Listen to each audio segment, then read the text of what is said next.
Welcome, dear dreamer, to the sleeping hourglass.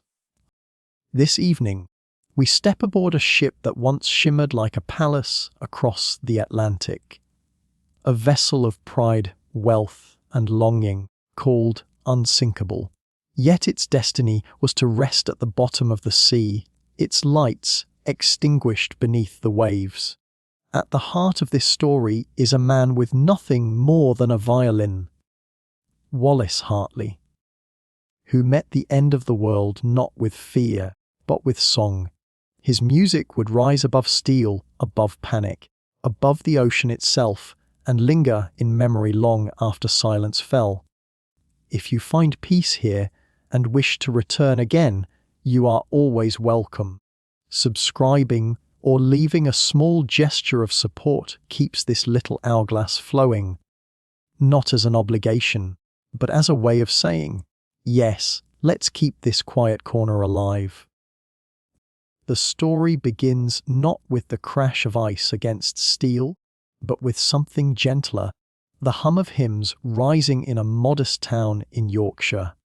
Dewsbury, a place of soot-darkened brick and narrow cobbled streets, where mill chimneys smudge the sky and Sunday bells drift through the mist. It is not a grand city, nor a place of spectacle, but it is here that Wallace Henry Hartley draws his first breath in 1878, and it is here that the seed of a life, defined by music and faith, quietly takes root. The boy grows beneath the steady guidance of his father, Albion Hartley, a choirmaster who fills the family home with song. Wallace's earliest memories are not of grandeur or ambition, but of voices lifted in harmony, of evenings where hymns seem to soften the edges of the industrial world outside. His childhood is shaped by the discipline of music. The knowledge that notes, when played with care, can hold together not just melody, but the fragile order of life itself. Yorkshire in those days is a land of contrast. Smoke rises from the factories, but beyond them lie rolling moors, wide skies, and stone churches that anchor each community. Wallace's family moves in rhythms of faith and labour, their days marked by the sound of hymnals and the crackle of coal fires. To a child with sensitive ears, the world is already full of music. The hiss of steam from a train engine, the echo of boots on cobbles, the melancholy whistle of the wind weaving through narrow lanes. But it is the violin, delicate, trembling, human in its voice, that captures his soul. In the Hartley household, faith is not a distant doctrine, but something lived. His father's choir rehearses in parish halls, where boys' voices blend with the deeper tones of men. And young Wallace watches how music binds people together. He sees how hymns lift weary workers, how song makes burdens bearable. These are lessons that will follow him across oceans. That music is not merely performance, but comfort, prayer, even defiance. He begins to practice the violin, awkward at first, then with growing ease. The bow feels too heavy in his small hand. The strings resist him, but he learns patience. Every mistake is a lesson in humility. Every improvement a step toward devotion. The sound of his playing drifts through the modest rooms of his family's home, filling corners where silence once lingered. His mother listens with quiet pride, and his father nods in approval, knowing that music is becoming not just a skill, but a calling. Dewsbury is not a place where dreams of fame are nurtured. Life is practical, often harsh. Yet for Wallace, each note he coaxes from his violin is a small act of beauty in a world that often forgets beauty. The mills may thunder, the streets may be grey, but within his room, sound opens windows to a wider sky. He begins to understand that music can steady the heart, can calm fear, can offer solace when words fail. And for a boy in Yorkshire, This realization feels as profound as scripture. He plays at chapel services where the congregation, weary from the week's toil, lift their eyes as the violin joins the hymns. Wallace notices something in their faces, a softening, a stillness, as though for a moment they remember heaven. The child senses the power of what he holds, that music can bridge the earthly and the eternal. It is not fame he seeks, nor applause, but the quiet dignity of serving others through sound. As he grows, Wallace's world remains small, yet his imagination stretches outward. Stories drift into Dewsbury from ports and travellers, tales of vast oceans and great ships. He hears of Liverpool, of America, of voyages across waters he has never seen. The violin in his hands is still rooted in Yorkshire, yet it begins to feel like a passport, a way to carry his soul farther than cobblestones can lead. And yet, for all his hopes, there is still a gentleness in his character. He is not restless, not reckless. He is devout, dutiful, thoughtful. Friends remember him as kind, modest, with a quiet humour. He does not imagine destiny awaiting him in grandeur.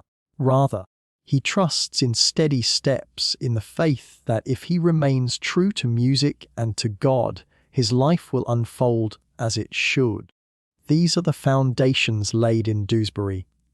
Suit and hymnals, cobblestones and choirs, the hush of prayer, and the trembling song of a violin. It is a boyhood marked not by extravagance, but by the shaping of a soul that will one day face unimaginable trial. Already, though he cannot know it, he is preparing for the night when music will be all he has left to give. Childhood passes slowly, like pages turned with care. Seasons change over the Yorkshire landscape. Winters of frost and dim lamplight, springs of green hills and church bells carried on softer air. Through them all, Wallace continues to play, his violin becoming an extension of himself. It is there in his solitude, there in his worship, there in his dreams. By the time he reaches manhood, it is no longer simply an instrument. It is his companion, his prayer, his identity. When Wallace finally steps beyond Dewsbury, carrying his violin case, he carries more than wood and strings. He carries the voices of his father's choir, the sound of his mother's quiet faith, the memory of soot-streaked streets softened by hymns. He carries Yorkshire with him, its humility, its strength, its sense of steadfast duty. And though he leaves behind the town of his childhood, he never leaves behind the lesson that music, at its truest, is not performance but service. One day, far from Dewsbury, when the ocean itself threatens to erase all certainty, Wallace will lean upon these foundations. He will remember the faces stilled by his playing, the way hymns lifted weary souls, the way faith turned melody into prayer, and he will understand that even as the world collapses, music can steady the heart. For now, though he is still only a boy in Yorkshire, bow in hand, strings humming beneath his fingers, listening as each note lingers like breath in the air, he does not yet know where the violin will carry him. But the path is already set, as quiet and inevitable as dawn breaking over the moors. And so the boy in Dewsbury learns that music can be both anchor and compass. The chapels of Yorkshire are not grand cathedrals. They do not pierce the sky with spires or dazzle with stained glass.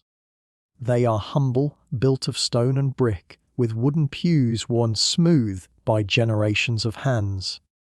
Yet for those who enter them, they are more than walls, they are sanctuaries where toil and sorrow can be set aside, if only for an hour. It is within these chapels that Wallace Hartley learns the sound of devotion. His father, Albion, leads choirs whose voices rise like smoke into the rafters, filling the air with hymns that speak of eternity. For young Wallace, the chapel is both school and temple. He watches how music binds a congregation, how melody can soften weary hearts, how a simple hymn can feel like a bridge between earth and heaven.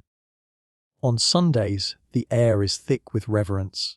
Coal-stained coats hang heavy at the door, hats are removed, and silence settles before the first notes begin.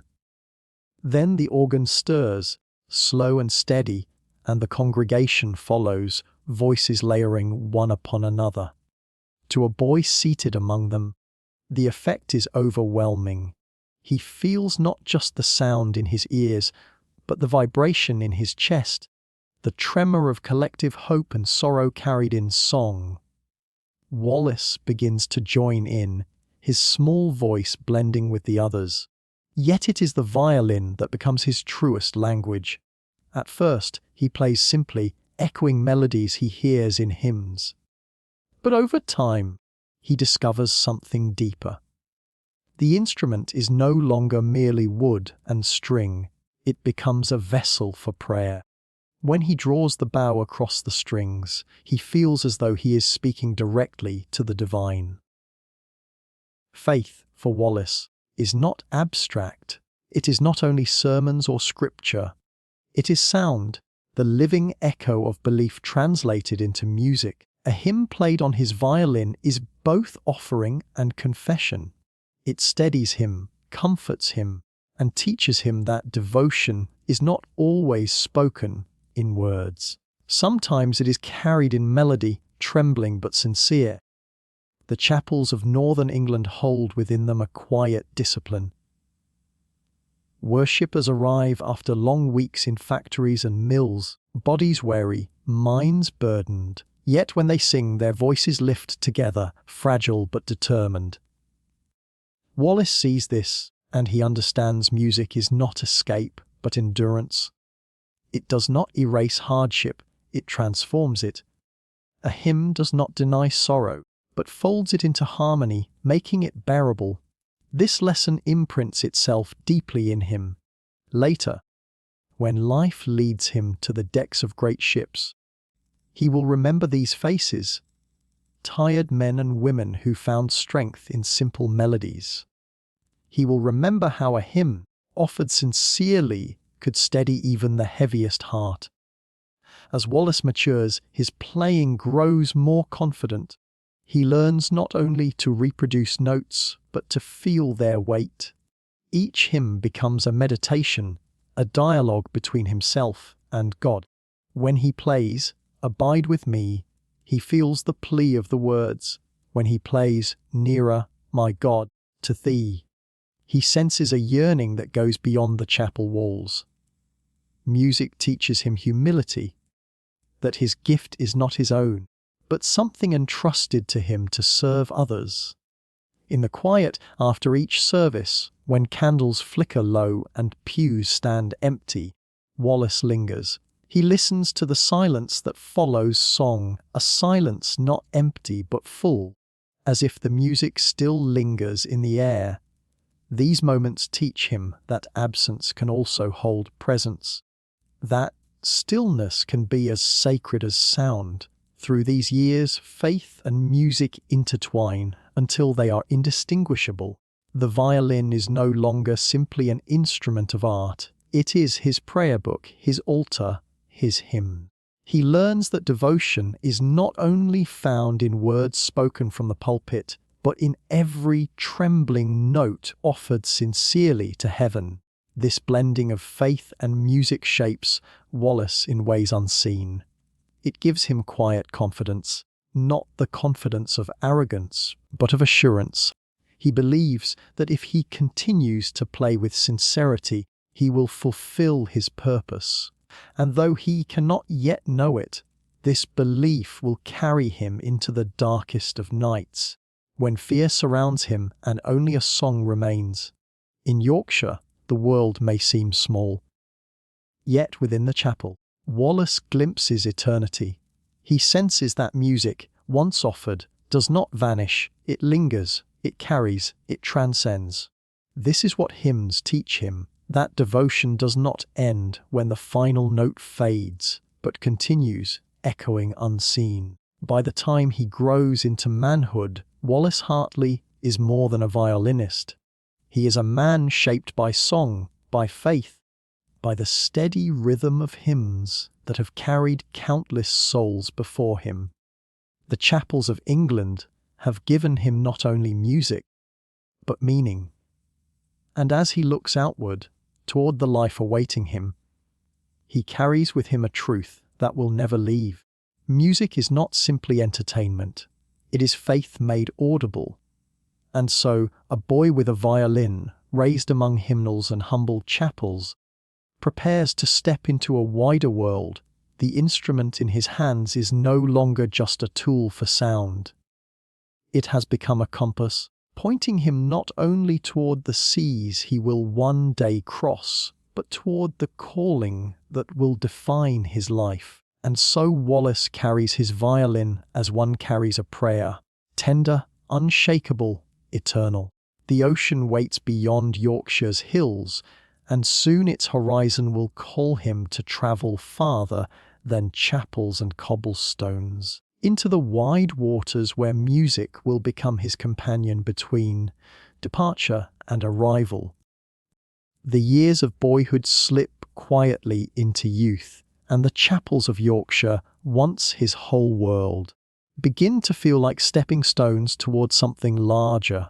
Wallace Hartley's violin, once the tender voice of a child's devotion, now carries the steadier confidence of a man.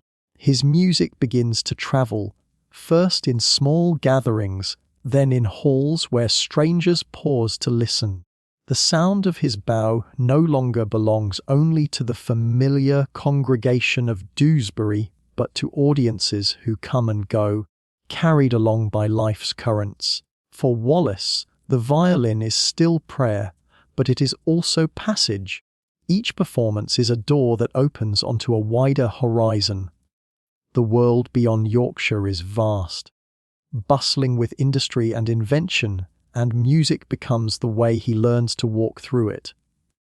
His reputation, quiet and unassuming, begins to grow. Word spreads of his sensitivity, his ability to steady a room not with showmanship but with sincerity. There are musicians more flamboyant, players who dazzle with speed or bravado, but Wallace possesses something subtler, the gift of evoking stillness. Audiences find in his music a gentleness that lingers even after the last note fades. And then the ocean calls. The early 20th century is an age of ships, vessels that stitch continents together, carrying dreamers, merchants, migrants, and aristocrats across the Atlantic. Each liner is a floating world, bustling with cabins, dining rooms, smoking lounges, and promenades. To keep such worlds alive, music is essential.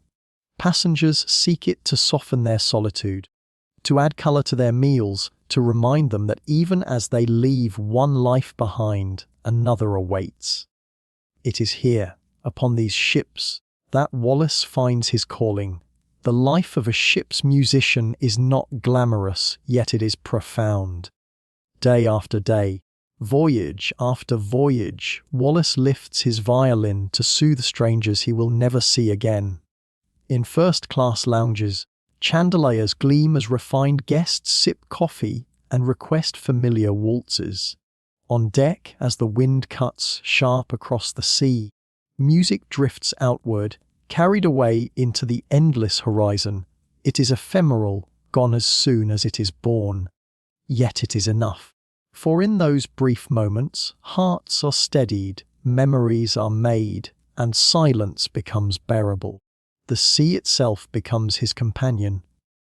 Wallace learns the rhythm of departure and arrival, the solemnity of watching land vanish into mist, and the relief of seeing it return days later. Between those points lies only water, vast, unknowable, eternal. Many men would feel unease in such spaces, But for Wallace, the sea becomes another kind of chapel. Its waves echo the rise and fall of hymns. Its horizons stretch like lines of prayer unending. Alone at night on deck, violin in hand, he senses how small man is before creation, and how powerful music can be in holding that smallness with dignity. There is a certain poetry to life aboard these liners.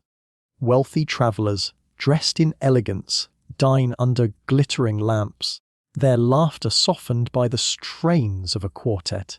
Immigrant families, crammed below in third class, carry songs of their own homelands, voices lifted quietly to remind them of the places they have left behind. Music weaves through it all, a thread binding rich and poor, native and stranger, into one fleeting community afloat upon the Atlantic. Wallace does not stand above them, nor apart from them. He is not a celebrated star, but a servant of sound. His duty is simple, yet profound. To play, and play he does, with humility, with care, with the same devotion he learned in Yorkshire chapels. Each note is a reminder that though the ocean divides, music unites. There are challenges, of course. The work is demanding, the hours long, the pay modest. Musicians live in cramped quarters, often forgotten by the grandeur surrounding them. Yet Wallace bears it with patience. He has never sought luxury, only purpose, and in the faces of passengers who pause, even briefly, to listen, he finds it. Their eyes, softened by a melody, remind him why he plays, to carry others, for a moment, beyond themselves. In this way, Wallace learns to live between departure and arrival. His life becomes a rhythm of crossings. Liverpool to New York, New York to Liverpool. The violin case becomes as essential as a sailor's compass, guiding him through the endless repetition of waves and voyages. Each journey is both the same and different, familiar yet unpredictable. The ocean humbles, always reminding him that man may chart its paths, but never master its depths. And yet, amidst this vastness, Wallace feels at peace, for he understands that music, like the sea, is never truly finished. It begins, it swells, it fades, but it leaves behind a memory that endures. Just as no wave is wasted, no note is lost. Both dissolve into something larger, unseen yet eternal. Years pass in this rhythm. Wallace grows older, more seasoned, carrying not only his violin, but the quiet assurance of a man who has found his place. The ocean has become his parish. The decks his pews, the passengers his shifting congregation. He does not know what lies ahead, which voyages will blur together, which will stand apart. But he trusts the calling that brought him here.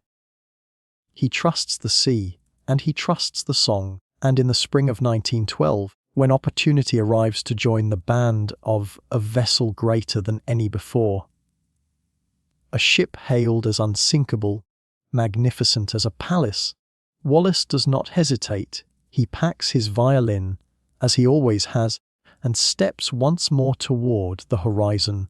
The sea has become his stage, the violin his compass, and each voyage a fleeting sermon of sound.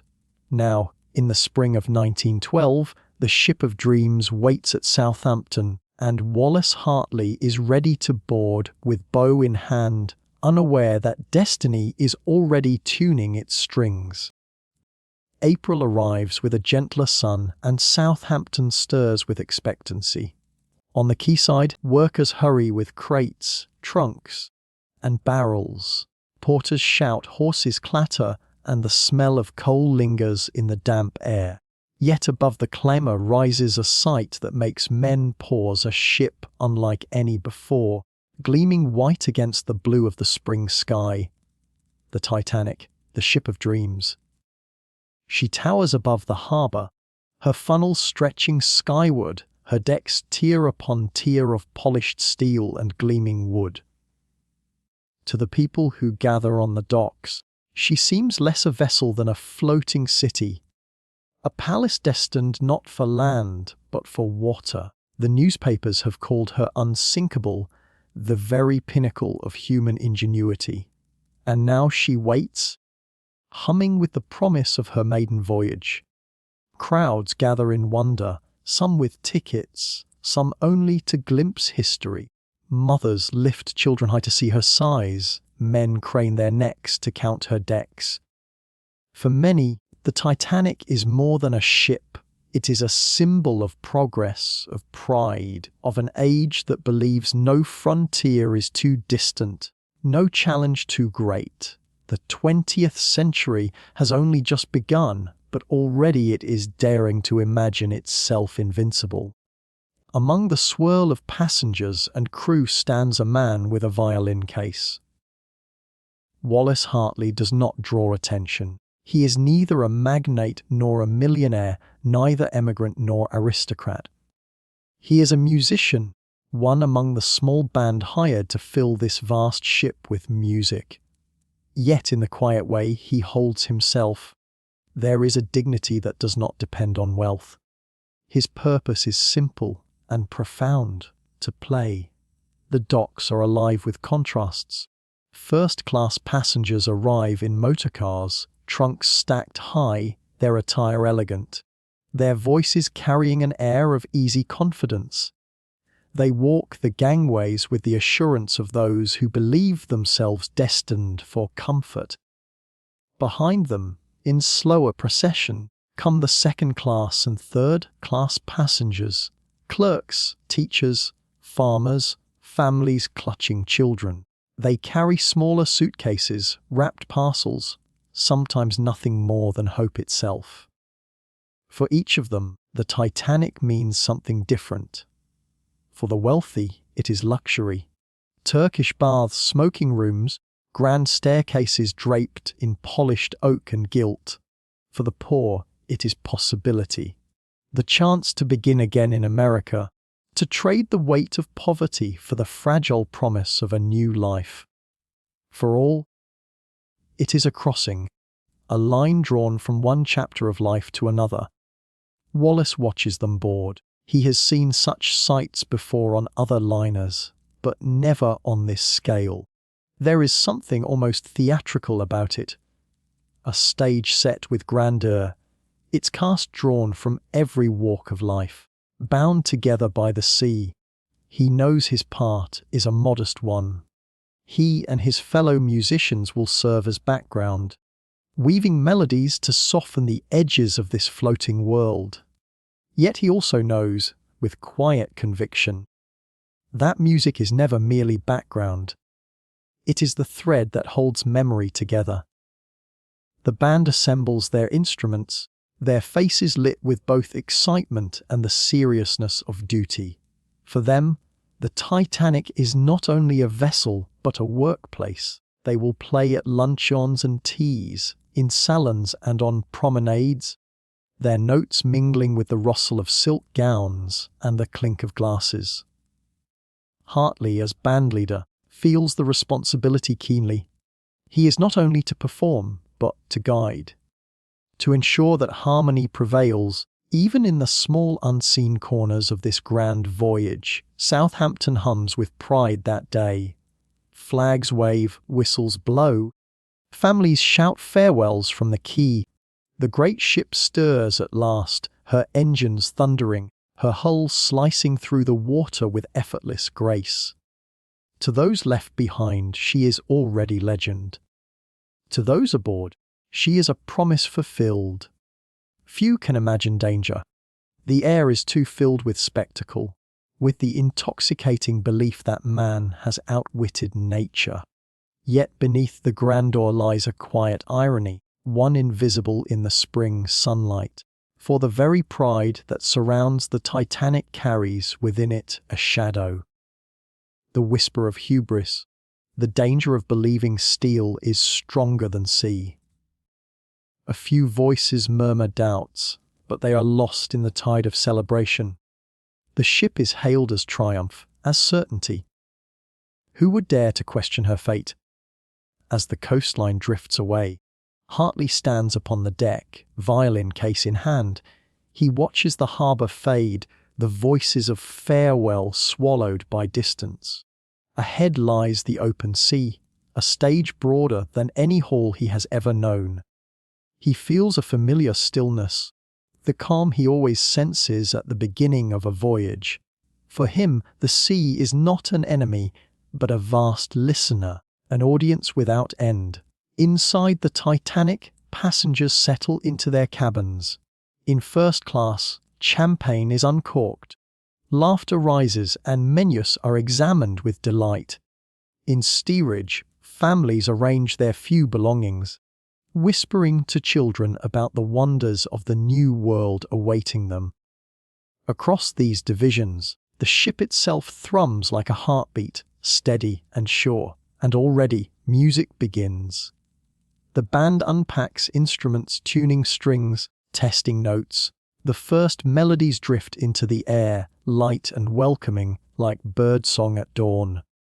Hartley lifts his bow, guiding the first strains. The violin sings, tentative at first, then surer, its voice weaving through the hum of engines and footsteps.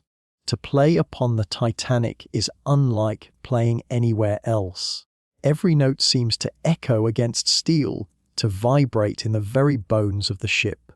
Outside, the Atlantic stretches before them, calm, endless waiting. The ship of dreams moves forward, her decks alive with laughter, her cabins filled with expectation, and among it all, Wallace Hartley plays, as he always has, with quiet devotion. He cannot know that these strings will one day become the last voice of the ship. He cannot yet see how fate gathers in silence. For now, he plays simply because music must be played, because the ocean deserves a song. April 1912, a month of blossoms on land, of pride on sea, of beginnings so full of promise that no one dares imagine an end. The Titanic glides westward, her passengers carried by steel and certainty, their dreams shimmering like sunlight on water.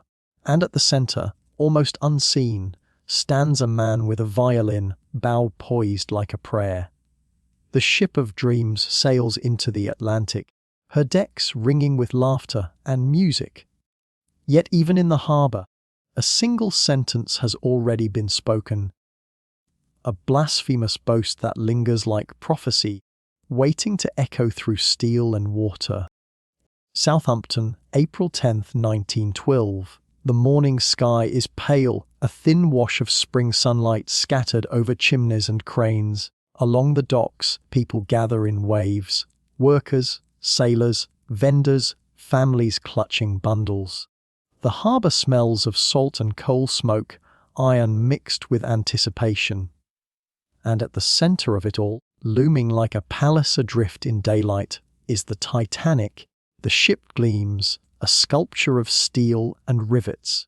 Her four funnels tower like pillars of confidence, painted in black and buff, a temple to the age of progress. To stand before her is to feel small, diminished, as though mankind has dared to outbuild the gods. Crowds murmur with awe. Some whisper prayers, some smile in disbelief at the grandeur. The Titanic seems less a vessel than a declaration. It is in this atmosphere of pride that the words fall almost casually, yet sharp enough to pierce history. A passenger, boarding with a flourish of luggage, laughs to a companion and declares, "Even God himself could not sink this ship." The words drift through the harbour air. Some nearby chuckle, others frown but remain silent. The remark is not shouted, not etched in stone, but it lingers. It gathers weight as it passes from mouth to mouth. Sailors hear it, stewards hear it, dockside children hear it. Soon it is a phrase repeated in whispers, as though the ship herself has absorbed it into her steel bones. To some, it sounds like confidence, the exuberance of a new century convinced that mankind has mastered nature. To others, It rings as arrogance, a mocking of the divine, a challenge too bold to be spoken aloud. But the words remain, unclaimed yet unforgettable, like a seed planted in the crowd's collective memory.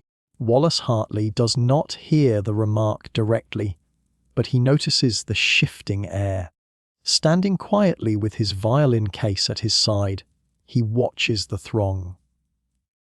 He sees how people glance at the towering funnels, how their eyes flicker with pride, envy, or unease. Hartley, raised in the quiet discipline of chapel hymns, feels the unspoken tension between faith and human confidence.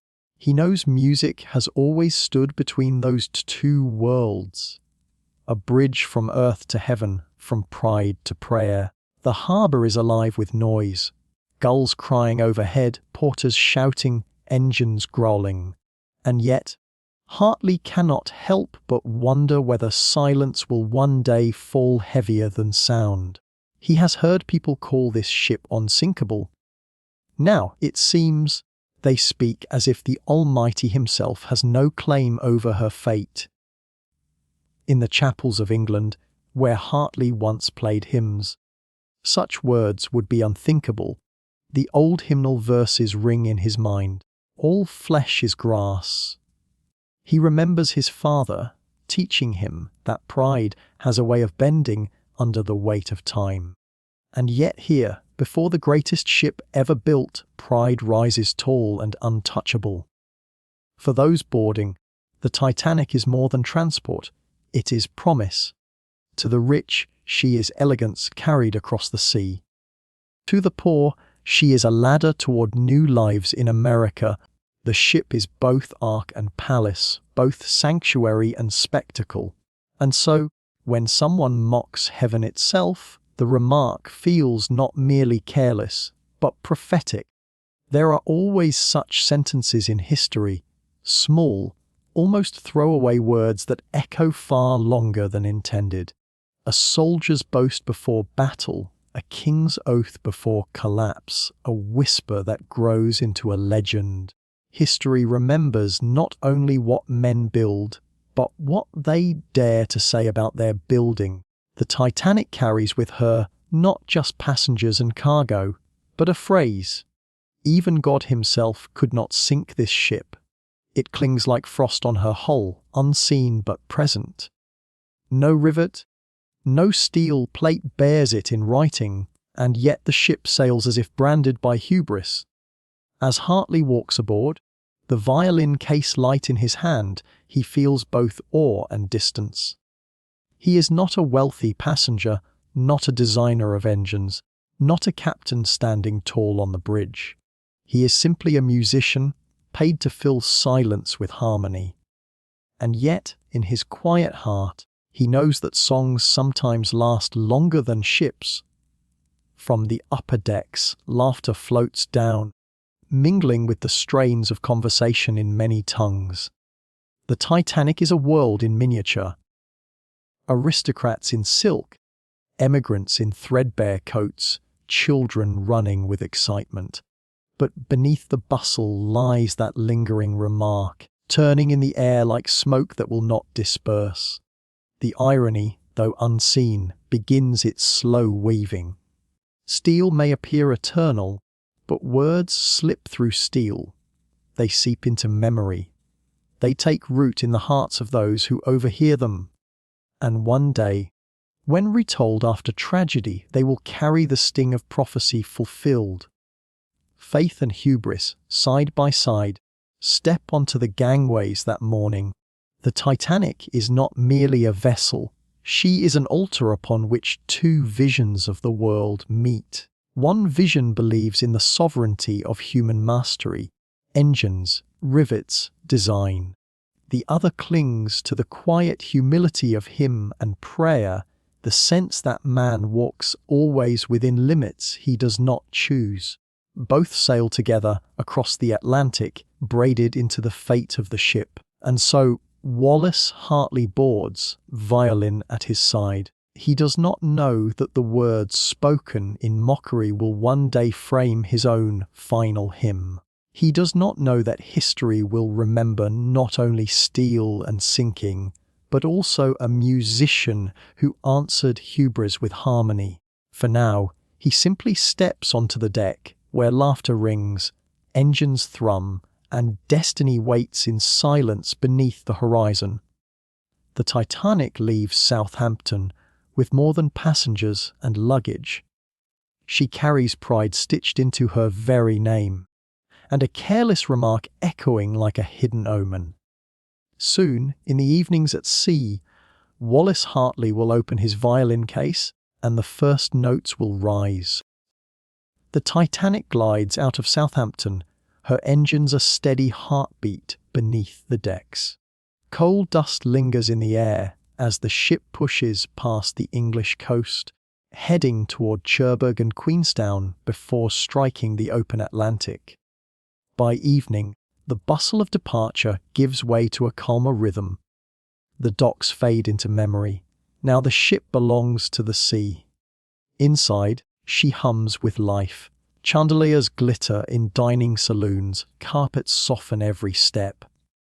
The walls gleam with polished wood. Brass fittings catch the light of electric bulbs.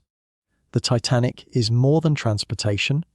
She is theatre, she is stage, she is spectacle. For those who wander her corridors, it is as if the world itself has been condensed into a floating palace. For Wallace Hartley and his fellow musicians, the voyage begins not with silence, but with sound. They are called to play, to weave music into the air so that luxury may breathe fully. The band is small, but their task is immense, to soften the edges of distance, to turn the vastness of the Atlantic into a place of comfort. Hartley opens his violin case with care. The instrument rests inside like an old companion, wood-polished by years of touch. He tunes the strings, the notes sharp at first, then softening as they settle. Around him, his bandmates prepare as well. Cellos, piano, clarinet, the small orchestra readying itself to become invisible. For their purpose is not to perform for fame or applause, but to blend into the background of wealth, to provide atmosphere as champagne glasses clink and conversations rise and fall. The first notes at sea are tentative, as though the ship herself is listening. They begin with light waltzes, familiar melodies that flow gently without demanding attention. Hartley's bow moves steadily, each stroke smooth as the swell of the tide.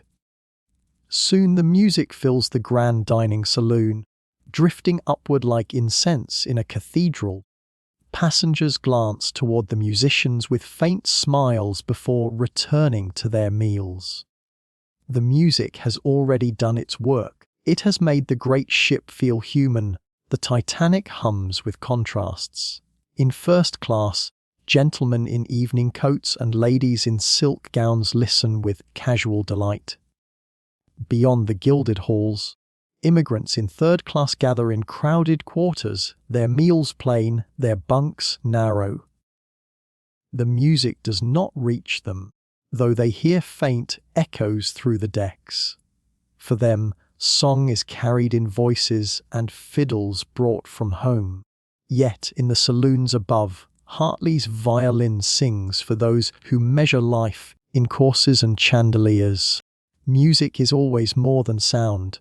It is atmosphere, memory, consolation. For some of the passengers, it recalls Vienna or Paris. For others, it is simply a pleasant background to conversation. But for Hartley, each note is an act of service, an offering shaped by discipline and faith. He does not play for applause. He plays because music steadies the soul. The sea itself listens. Outside, the Atlantic stretches endless and black beneath the stars. Waves strike the hull with a dull rhythm, a counterpoint to the music within. In this floating palace, the ocean seems distant, almost forgotten. Yet Hartley feels its presence. He knows that beyond the walls of chandeliers and carpets lies water deeper than memory, a silence too vast for song. Perhaps it is for this reason that he plays all the more faithfully, as if to remind himself and others that beauty must rise even in the shadow of immensity. The evenings pass in patterns. Dinner is served, courses glide by, and the band accompanies the spectacle with their repertoire. Waltzes, ragtime, light operatic airs. Hartley chooses carefully, adjusting to the mood of the room.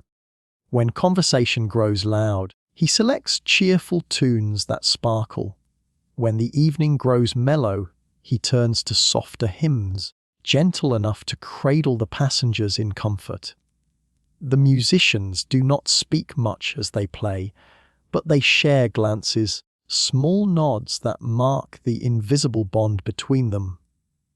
They are professionals accustomed to long hours, aware that their role is to become part of the ship's atmosphere, essential yet overlooked. Hartley does not mind. He has always believed that music is most powerful when it slips unnoticed into the heart.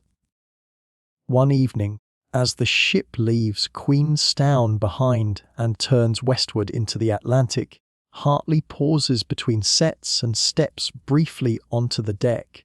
The sea air is sharp, carrying the scent of salt and distance. He looks out at the horizon, dark and unbroken. Somewhere out there, America waits, though it is days away. Behind him, laughter rises from the saloon, the faint strains of piano drifting outward. He closes his eyes and thinks of home, of hymns sung in the small chapels of Yorkshire, of his father's steady hand conducting choirs. He wonders whether those old hymns might one day find their place even here, amid chandeliers and champagne. The first days at sea are calm. Passengers grow accustomed to the rhythm of meals, promenades, card games. The Titanic seems indestructible, her decks steady beneath every footstep. People laugh easily, sleep soundly. Music greets them at breakfast, accompanies them at dinner, soothes them at night. Hartley notices how the violin bridges loneliness. A widow dining alone who softens as a melody surrounds her. A young couple who smile more brightly as the waltz carries them toward dance. A weary traveller who sets down his fork to listen for a moment, then breathes easier. These are small miracles, unrecorded in history books, and yet they matter. Hartley believes that music does not change the course of ships, but it changes the hearts of those who sail in them. The Titanic may boast steel and speed, but its memory will also carry the fragile threads of song, and so the days pass gilded and graceful. The Titanic moves westward, steady as destiny. Passengers speak of her as though she were eternal. But in the quiet heart of Wallace Hartley, each note feels like part of a larger journey. He does not know that these are the first steps of his final performance. He only knows that music belongs here, filling the silence of the sea. The violin begins its last voyage. Its strings hum with devotion, its wood resonates with history. Each night, as Hartley draws the bow, the sound floats upward, touches glass and brass, lingers among the chandeliers, and slips unseen into memory. No one applauds when the final notes fade, but that is as it should be. Music is not always meant to be noticed. Sometimes it is meant to live quietly, preparing the heart for what lies ahead. The first notes of the voyage drift upward like prayers, unnoticed yet essential. Soon, as the evenings grow darker and colder, laughter will mingle with shadows, and the music will carry a different weight. Evening settled gently over the Titanic. As daylight fades into soft amber, lamps glow along the corridors, chandeliers scatter light in the dining rooms, and music carries across polished floors. The hum of the ship continues beneath it all, a steady pulse like the heartbeat of a sleeping giant. It is within this rhythm that laughter takes root, voices rising above cutlery, footsteps tracing patterns of leisure across the grand saloons. Wallace Hartley and his fellow musicians become part of the ritual. At dusk, they take their places, instruments poised, and begin to weave sound into the evening air. Waltzes float first, graceful and unhurried. Ragtime follows, sprightly, playful, carrying with it the modern energy of a century just awakened. Music creates an invisible architecture around the passengers, a soft scaffolding that holds together the illusion of comfort and eternity. The first-class lounges gleam like stages. Ladies in gowns of silk lean toward one another, diamonds glinting like stars caught in fabric. Gentlemen smoke cigars, their voices confident, layered over the notes of the violin and piano. Conversation dances between finance and fashion, voyages past and futures planned. Here, wealth feels permanent, as if stitched into the walls of the ship itself. But not all laughter belongs to luxury. In the lower decks, in third-class quarters, families gather in cramped rooms, their belongings stuffed into trunks, their dreams heavier than their luggage. They sing in their own voices. Irish ballads, Italian folk songs, Scandinavian hymns. No violin accompanies them, no polished piano. Only voices rising against the hum of engines. For them, the Titanic is less palace and more passage, less stage and more threshold. Their laughter is quieter, more fragile, but no less real. Between these worlds Hartley moves, though not in body. His music, drifting through corridors and stairwells, touches passengers across divides that steel has built. For when a melody rises, even those in shadow feel its warmth, if only faintly. Music does not ask for titles or tickets.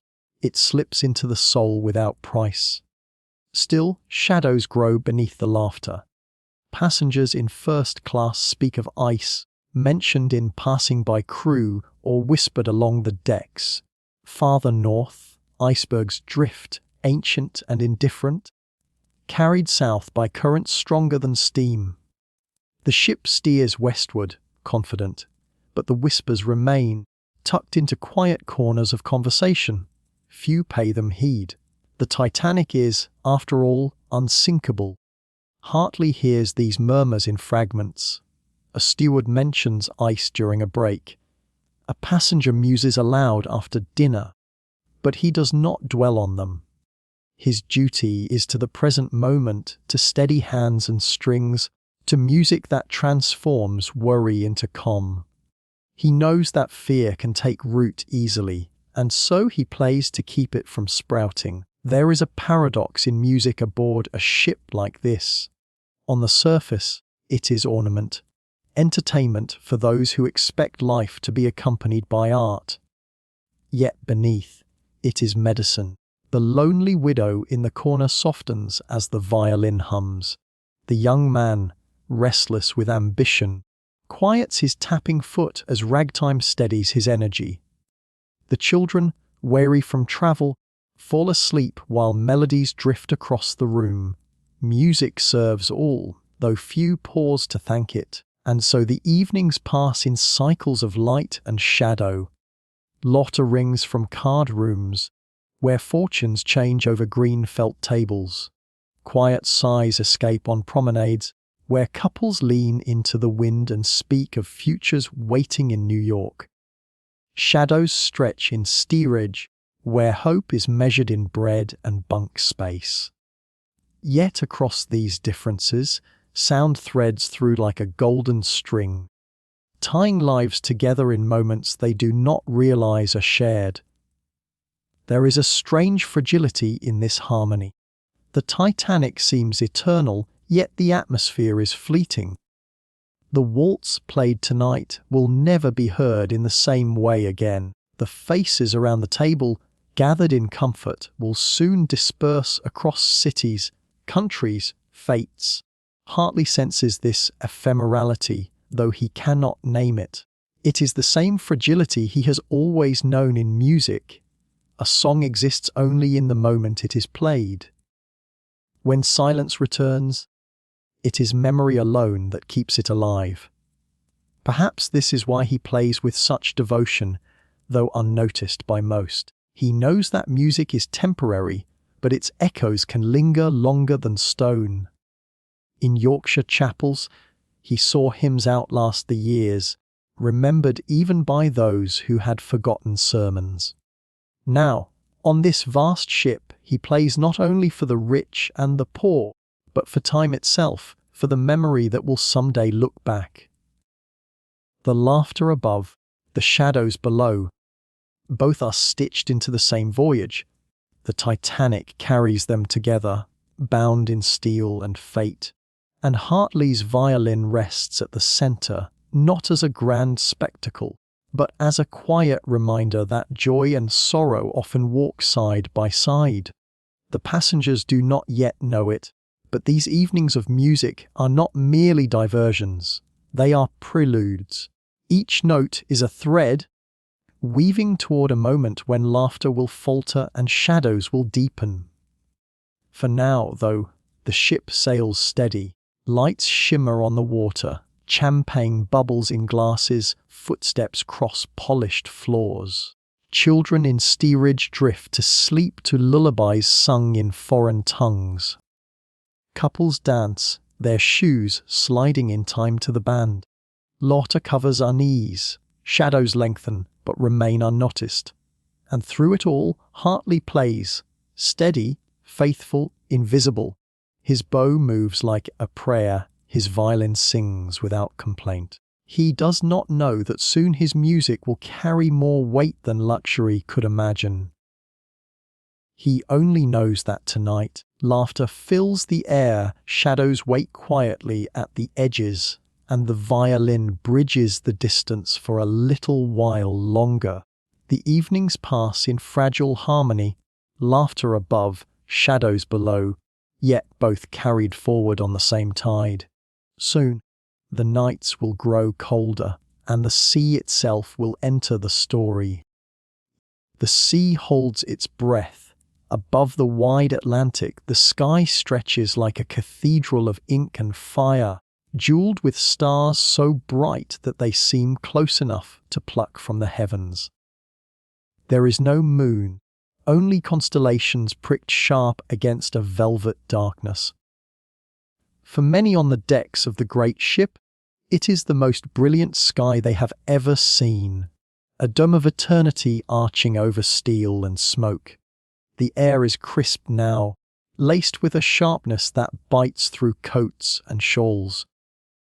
Evening had carried warmth in its laughter, its chatter, its clinking glasses, but the deeper night brings another voice. Quieter, more ancient. Passengers emerge into it tentatively, drawn by curiosity or simply the desire to feel the ocean's breath after an evening of velvet chairs and polished floors. Some couples walk arm in arm, their steps measured by the strains of distant music that drift up faintly from the grand saloon. Wallace Hartley and his band, dutiful and tireless, offer ragtime and waltz to soften the hours. Their notes spill beyond the gilded walls, spilling onto the decks like incense, wrapping the night in gentler hues. Others step outside for a smoke, their breath clouding in the chill as cigars glow faintly in the shadows. Words rise and fall in accents from across the Atlantic.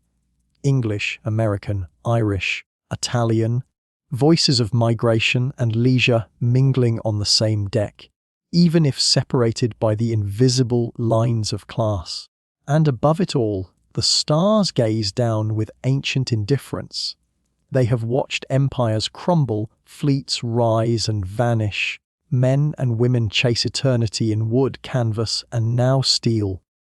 Tonight they burn brilliantly, cold witnesses to the greatest ship afloat, slicing confidently through the calmest waters man could wish for. The sea itself lies still. It is a sheet of glass, black as obsidian, reflecting the heavens so perfectly that one feels suspended between two infinities. The stars above, the stars below, the engines thrum, the only reminder of movement. The Titanic glides like a palace in a dream. Yet the stillness is unsettling to those who know the sea well. Sailors and seasoned travelers murmur quietly that such calm waters can hide dangers. No waves to break against the ice. No white crests to reveal what floats in the dark. But these whispers never rise loud enough to trouble the laughter or the music. For most passengers, the night is an extension of comfort. Deck chairs creak softly as figures nestle beneath wool blankets. Children, restless from the excitement of days at sea, are coaxed to sleep with stories, their small heads resting against their mother's shoulders as the cold nips at their cheeks. Lovers steal quiet moments at the rail, the Atlantic an infinite backdrop to whispered promises. Gentle jokes pass between friends about the cold, about how spring in New York will surely be kinder, about how one can almost imagine icebergs drifting nearby. The words are light, tossed like smoke into the night air. No one believes they will linger. But the cold persists, sharp as needles. The higher one climbs on deck, the keener the wind. In steerage, far below, the air is warmer but heavy, thick with bodies packed together in cramped quarters. Families curl close for warmth, the echo of the ship's engines their constant lullaby. Few among them know that ice warnings have been sent across the wireless, messages tapping their way through the night like urgent birds. Few could guess that the radio operator, Jack Phillips, weary from hours at the key, pushes aside what seem like routine cautions in the rush to deliver passenger telegrams. And so the night deepens, midnight approaches, unseen yet inevitable. The air grows colder still. Passengers note it, wrap their coats tighter, but think little of it. April in the Atlantic. Some laugh softly. What else can one expect? Above the decks, beyond the laughter and music, destiny sharpens quietly. Hundreds of miles away, on a barren Greenland coast, glaciers calve ice into the waiting sea, each fragment drifting southward on ancient currents. One such fragment, older than nations, older than the ship itself, floats unseen, carried by water and fate into the path of steel. The band continues to play, its songs light and familiar. A violin sings, a piano answers, a bow slides over strings with patience and poise. Music warms what the sea chills. It gives rhythm to the evening, to the footsteps, to the quiet conversations. Few listening imagine that these are the first notes of a journey that will end in silence. The stars burn colder now, sharp against the blackness. The air bites harder. The sea is still as glass. The ship sails on. Night grows still, waiting. In the hush of that April night, with stars blazing and waters calm, no one knows that silence is about to break. Soon, in the distance, the sea will whisper differently, and the ship will listen too late. The night is perfect in its stillness above. The stars shine with such clarity that they seem close enough to pluck from the heavens, jewels scattered across a black velvet sky. The Atlantic lies motionless, not a ripple, not a wave, as if the sea itself holds its breath beneath the great ship that cuts through it. On the upper decks, laughter drifts like smoke, trailing from salons and card rooms. Couples stroll beneath the lamps, scarves tucked against the spring chill, and the band's last notes of the evening still seem to hang in the air, echoing faintly within The steel cathedral of the Titanic. Wallace Hartley lingers with his violin. The night feels heavier than usual, though he cannot say why. Perhaps it is the way the cold bites sharper against his face when he steps outside for a breath. Perhaps it is the silence of the water, an ocean too calm, unnervingly smooth. He has sailed often enough to know that the sea is rarely this still. Something in the air feels watchful, poised. Then, at 11:40 p.m. it comes, not with the thunder of cannons, not with the drama one might expect from a vessel that claims invincibility, but with something stranger, quieter, a sound like stone tearing fabric, a long, low grind, muffled, almost hesitant, as though the ship had brushed against the very bones of the earth. Passengers pause, frowning, uncertain. A few glance upward, waiting for some announcement, but the lamps glow steady, and the engines seem to hum on. Some feel only a gentle shudder beneath their feet, a faint vibration through the polished floors and carpeted halls. A lady sets down her teacup, wondering if the china rattled. A man tightens his grip on the railing, only to laugh at his own unease. But Hartley feels it differently. The ship's body shivers, almost imperceptibly, and in that tremor is a message as something has gone terribly wrong. He knows the language of silence, the pauses between notes, the sudden hush that tells more than any sound. Tonight, the sea has delivered a pause too deep to ignore. Above, unseen in the darkness, a mountain of ice has torn through steel. Rivets pop, seams stretch. Water rushes in with a force that cares nothing for human invention. In the bowels of the ship, men stumble back as freezing seawater pours through ruptured plates. Compartments designed to hold anything but the ocean now fill with it in a heartbeat. The Titanic, in all her grandeur, has been wounded where no eye can see. On the upper decks, however, the mood is still light. A few curious passengers gather, whispering about a faint shock they felt, the odd grinding sound. Perhaps we've lost a propeller blade, someone suggests. A minor mishap. Crewmen, calm by training, reassure the curious that all is well. But unease spreads the way shadows do, slowly, quietly, without announcement. Hartley listens, not to the words around him, but to the air itself. There is a shift, subtle but undeniable, as if the night has grown colder in an instant. The stillness feels heavier now, no longer gentle but suffocating.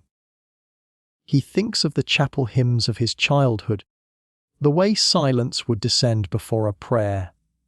This silence carries the same weight, a prelude to something vast, irreversible.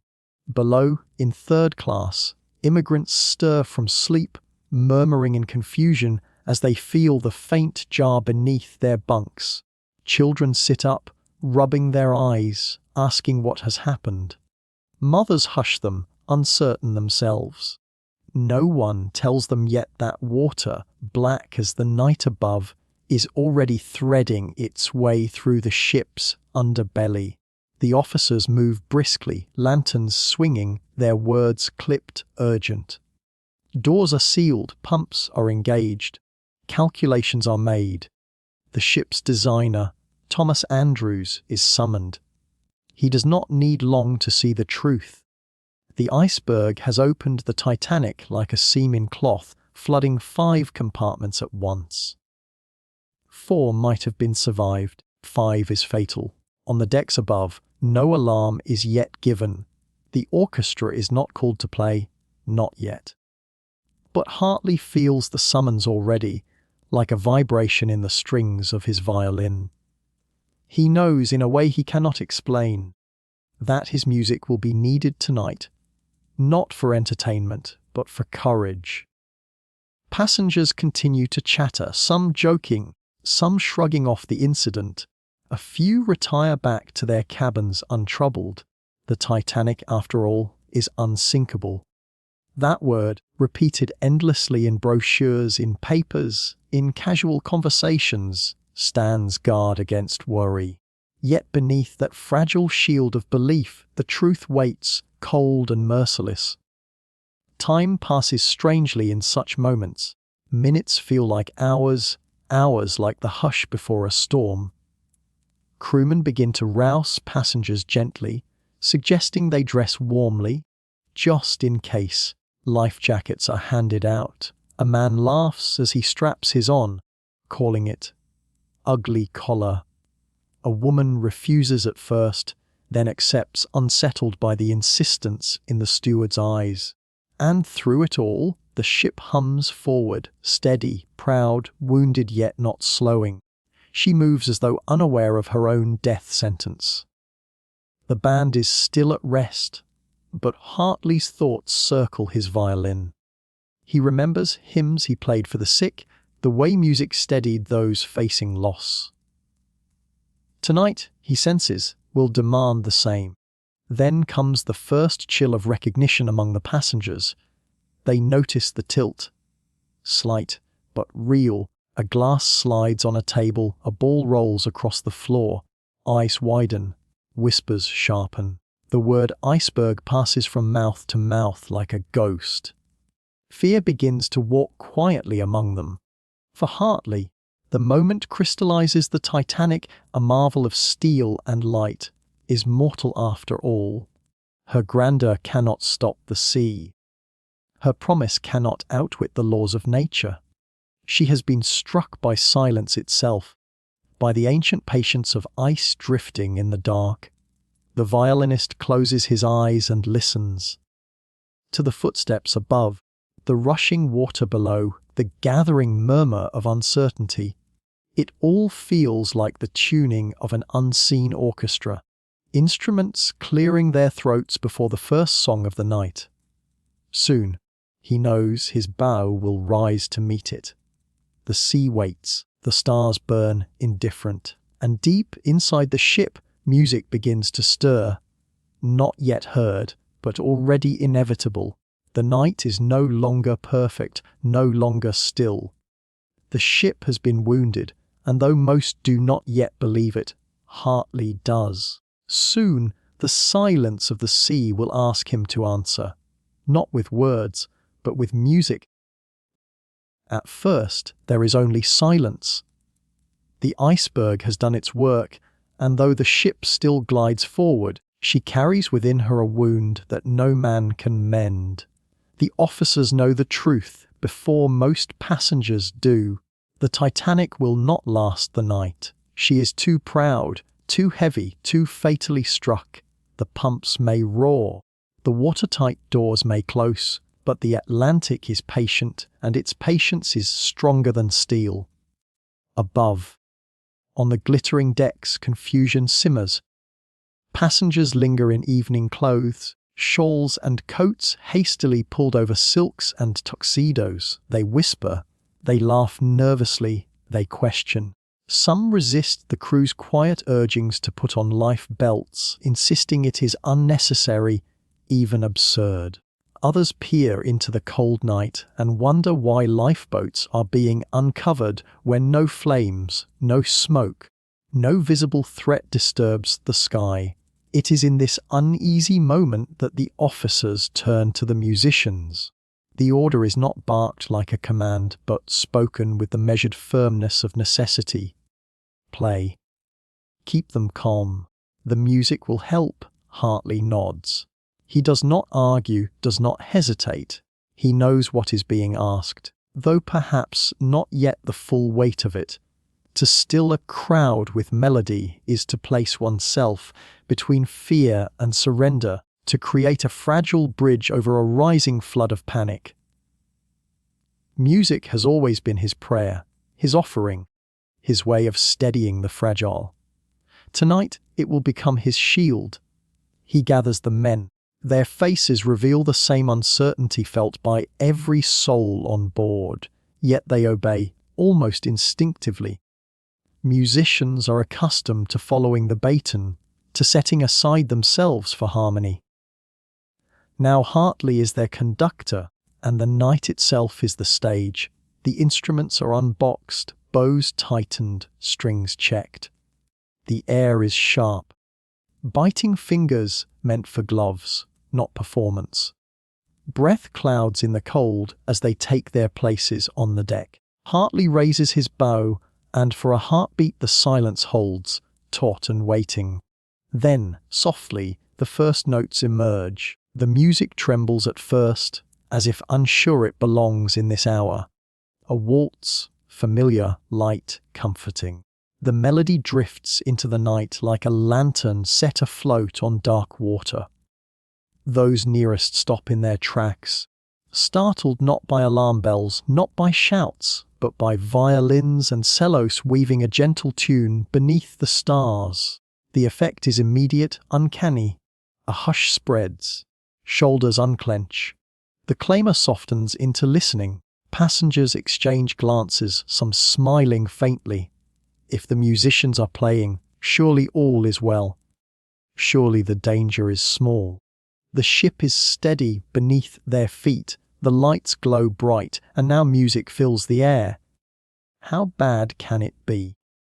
Hartley knows better. Yet he plays with a calm that belies the knowledge stirring in his chest.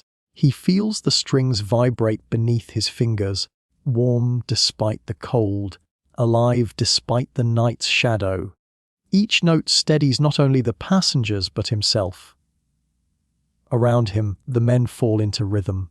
The cellist bows slowly, the bassist grounds the harmony, the violins sweep upward in arcs that seem to touch the stars themselves. Music is fragile, yes, but it carries a power no lifeboat, no steel wall can match. It reaches where hands cannot, into the hidden chambers of the soul. The passengers gather more closely. Some hum along. Couples lean into each other, letting the waltz remind them of dance halls, of safety, of nights unburdened by fear. Children, sensing their parents' calm, grow quiet, eyes wide as they listen. The officers, moving briskly with orders and ropes, glance back at the band and nod. It is working. Yet beneath the melody, time ticks on. The tilt of the ship grows almost imperceptibly sharper. Stewards hurry with increasing urgency, urging people to the boats. Some resist, some argue, some obey. Still, the music continues, a thread of order against the growing fray. Hartley chooses his selections with care. A lively rag to distract, a light waltz to ease the tension. Never too somber, never too wild. Balance is everything now. He knows that panic, once born, can spread faster than fire. His task is not only to play notes, but to hold fear at bay. The cold deepens. Fingers stiffen. The men glance at one another, exchanging the silent question, "How long?" Hartley answers without words. He lifts his bow again and begins another piece. The message is clear as long as it takes. One violinist, his breath shuddering, mutters under his breath about the foolishness of it all, playing while the great ship takes on water. Hartley meets his eyes, steady, calm. "Gentlemen," he says softly, "let us do our duty." That single word, duty, falls like a stone in a still pond. It steadies them. They play on. Above, the stars shine brighter, as if indifferent. The music rises into their silence, fragile, defiant. For the passengers, time bends strangely. Some still refuse to believe. They tap their feet to the rhythm, laugh nervously, call for requests. Others, beginning to grasp the truth, cling to the music as though it were a rope tossed across the abyss. For in those notes, there is denial and comfort, courage and surrender, all woven together in sound. Hartley plays with eyes half closed, listening not only to the notes but to the murmurs they create in the crowd. He senses the shift in the air. from fear to calm, from chaos to a fragile order. For now the music holds, yet he knows it cannot last forever. Beneath their feet, the sea pours in with relentless certainty. Pumps thunder uselessly against the tide. The ship's lights still blaze, but they are fragile flames in a gathering storm. Hartley plays, but in his heart he knows the violin will soon be asked for more than diversion. It will be asked for prayer. For now, though, the melodies endure. They float across the deck like invisible threads, binding strangers together, giving courage to the hesitant, soothing the trembling. Music becomes not an escape, but a bridge, carrying men, women, and children a little closer to dignity, a little farther from despair. And so the band plays on. The waltzes hold back fear for a time, but Hartley senses the night's true demand. Soon, not mere melodies, but hymns will be needed, songs not just of comfort, but of farewell. The ship lists ever so slightly now, a tilt that is almost imperceptible, yet deeply felt. Those who know ships sense it immediately. The decks no longer hold the balance of confidence, but the sway of uncertainty. The sea presses harder against the wound in Titanic's side, and though she is vast, proud, and iron-bound, she begins to yield. The call goes out. Woman and children first. The words carry the weight of both tradition and desperation. They are not shouted in triumph nor in ceremony, but with the stern resolve of officers who understand what the night is becoming. A lifeboat creaks on its ropes, swinging above the sea like a fragile shell of hope. Inside it, space is scarce, a few seats more, then no more. The steel colossus towers over the water, yet these tiny wooden boats, no larger than a whisper against the immensity, now mean survival. Passengers hesitate. Some women cling to their husbands, refusing to be parted. Children cry, confused by the urgency, by the strange stillness in their fathers' faces.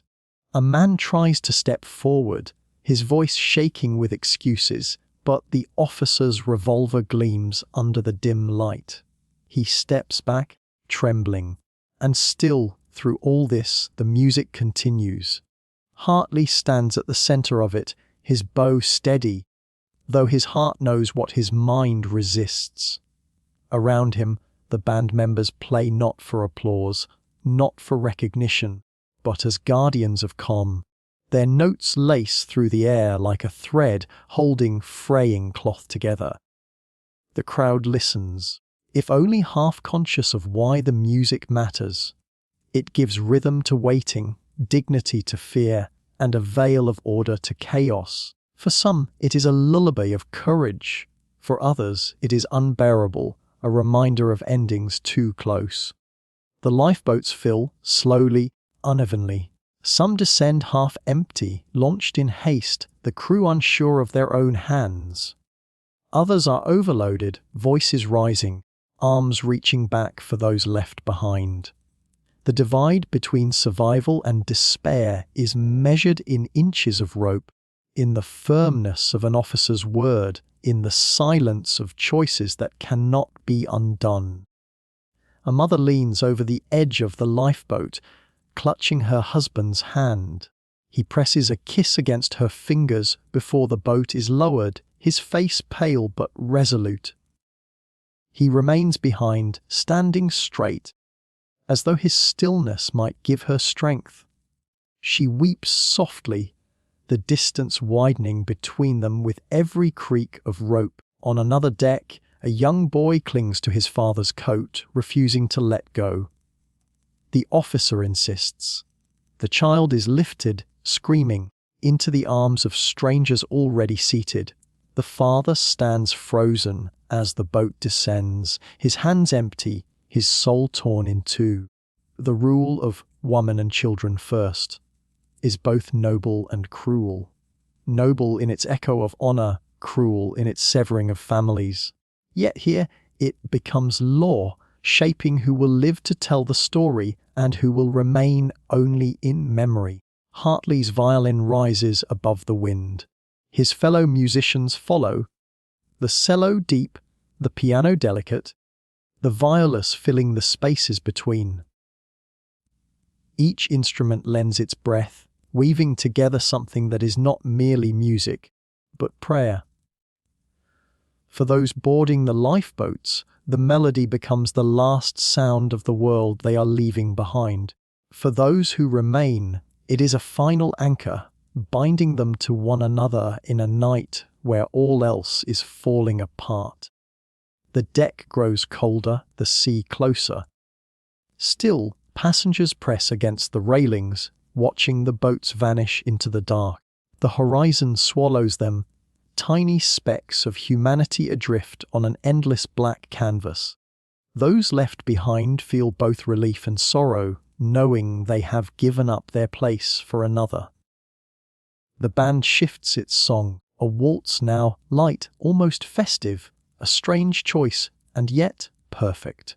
For it disguises dread with dignity, turns fear into a kind of dance.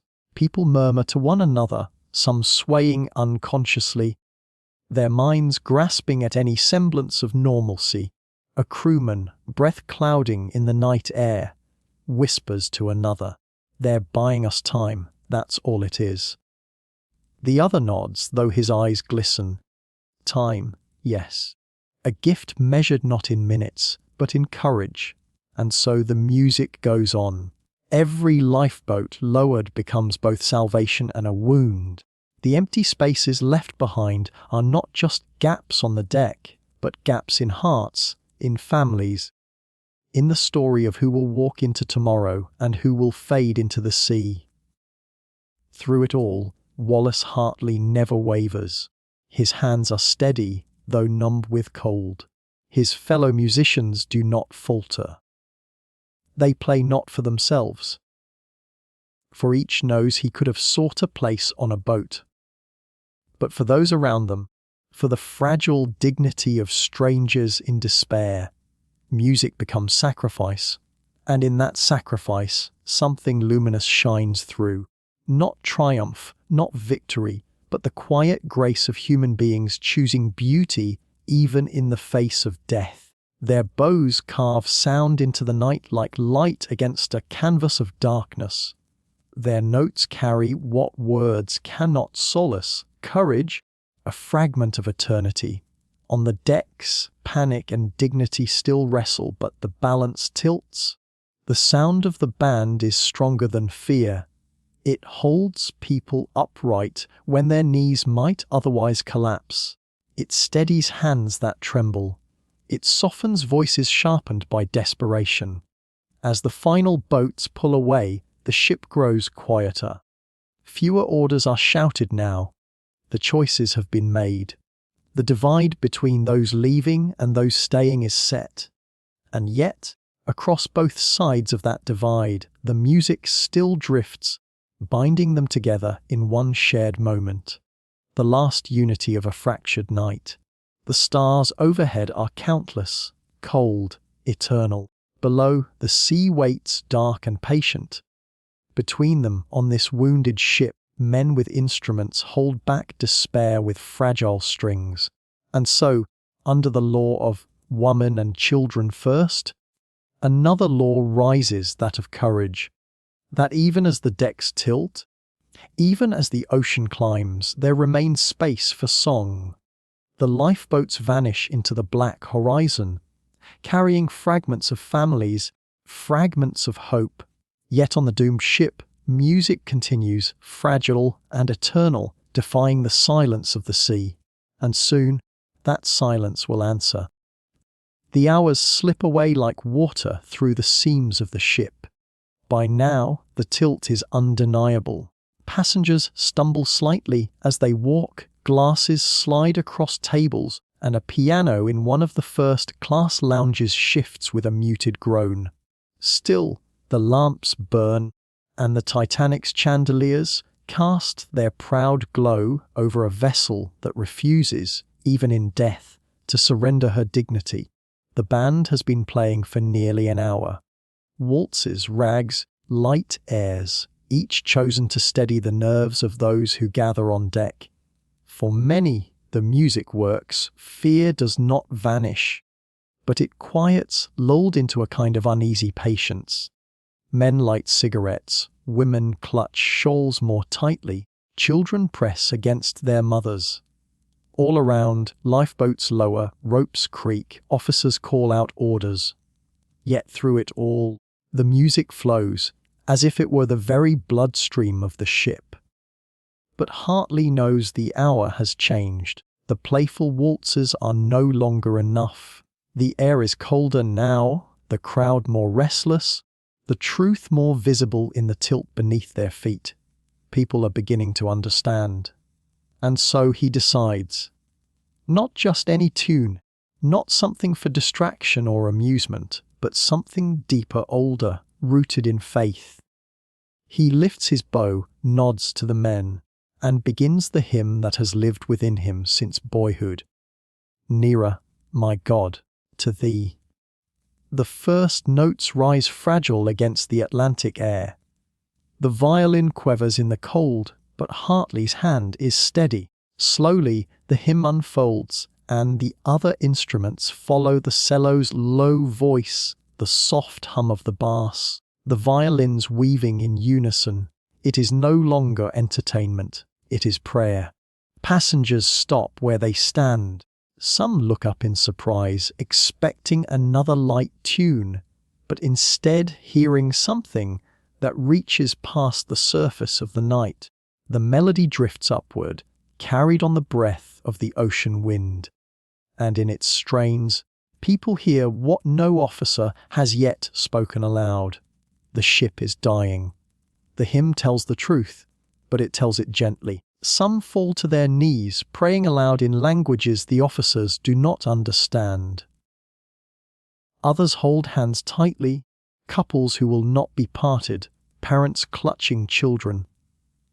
Tears slip silently down cheeks as the hymn spreads across the deck. For a moment, all the clamour, the orders, the rushing feet, the cries, softens. The music weaves a stillness across the chaos, a pause before the storm's final fury. Hartley does not sing, but within his heart the words echo with each stroke of his bow. Nearer, my God, to thee, nearer to thee. He remembers his father's chapel in Dewsbury, the way voices once rose together in worship, humble and strong. He remembers Sunday mornings when hymns filled his boyhood ears, shaping his faith. That memory now returns, not as nostalgia, but as strength. If this is to be his last song, it will be the same song that carried him from childhood into manhood, the song that carried him across oceans. The men around him play as though they, too, understand. Their faces are pale, their fingers stiff with cold, but their music is unwavering. In this moment, they are more than musicians.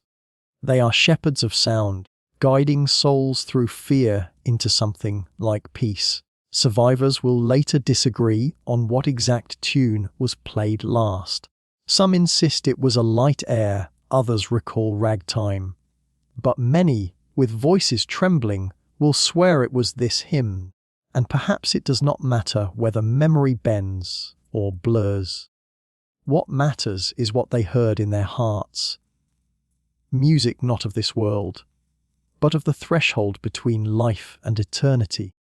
As the hymn drifts, its effect deepens. A woman lowers her face into her hands, whispering prayers through her tears. A young man removes his hat, standing straighter, as if saluting something holy. Children, sensing the gravity in the air, grow hushed, leaning close to their mothers. Even the officers pause, if only for a heartbeat, as the hymn washes over them. The Atlantic receives the notes and scatters them. The melody floats beyond the decks, carried across the black stillness, out into the frozen emptiness where no ears but the stars can hear.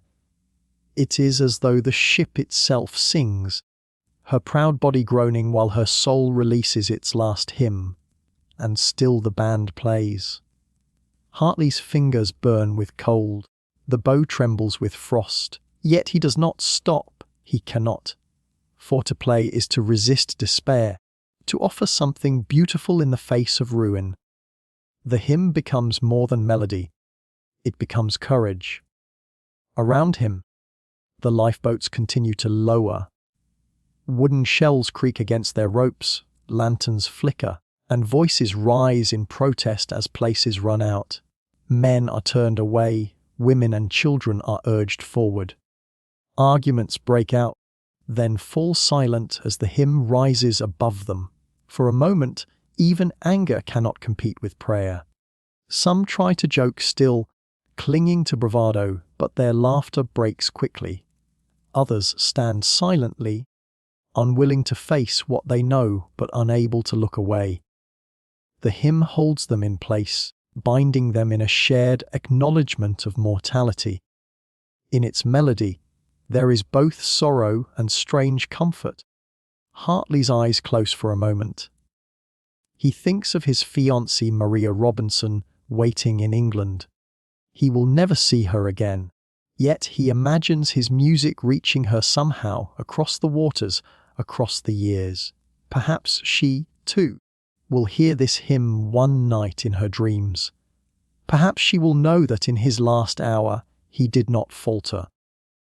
The hymn builds, swells, and softens. Each verse unfolds like a wave, rising, breaking, fading, until it seems the whole ship is rocking with its rhythm. And in that rhythm is something eternal. The recognition that life is fragile, fleeting, yet beautiful even in its ending. One officer later said that when the hymn began, he felt as though the very air changed. The night no longer seemed empty, but full of something vast, mysterious, holy. Survivors will carry that same impression for the rest of their days. They will not remember every detail of that night, but they will remember the hymn. The words, whether sung aloud or only within hearts, remain like an echo. There let the way appear, steps unto heaven, all that thou sendest me, in mercy given. As the final notes fade, the sea answers. A groan, deep and terrible, rises from the ship's hull. Metal shifts, rivets strain. The Titanic leans harder now, the truth no longer deniable. Screams break out, orders redouble. The chaos returns, fiercer than before. But for a moment, for those sacred minutes when the hymn played, there was peace. Hartley lowers his bow. He does not speak, but his silence is heavy with meaning. He looks at his men, and they look back at him. None suggest stopping. None suggest saving themselves. They lift their instruments once more. The hymn lingers in the air, its last echoes carried away by wind and water. And though it fades, it leaves behind something indelible, the sense that beauty can dwell even in the shadow of death. The passengers know now, the lifeboats are too few, the sea too vast, the ship too broken. Yet, because of the hymn, many face the end not in madness, but in stillness. Music has done what steel could not. It has held them together, if only for a breath of eternity. The hymn fades, but its echo lingers. The passengers turn back to the boats, to decisions of life and death, but in their hearts the music remains, and as the chaos deepens, the band prepares to play on, carrying their fragile defiance. The sea, once a mirror of stars, is now broken by screams. The voices of men, women, and children rise and fall like waves themselves. A symphony of terror, stitched with the sound of splashing water. With the groan of steel surrendering to the depths, the night has changed. What was once serene is now fractured, carrying the raw music of human fear across the endless Atlantic. And yet, through the cries, another sound lingers. It is smaller, almost fragile, a thread of tone woven against the storm of despair. The violin. Wallace Hartley's bow trembles, then steadies. His fingers press against strings worn smooth by years of prayer and practice. The notes emerge like lanterns over black water, flickering but alive. For those who still hear it, the music does not erase the cries, it does not deny the chaos, but it wraps itself around the fear, softening its edges, giving shape to the formless dark. A hymn, faint but unbroken, rises above the salt spray. Around Hartley stand his fellow musicians, their faces pale in the starlight.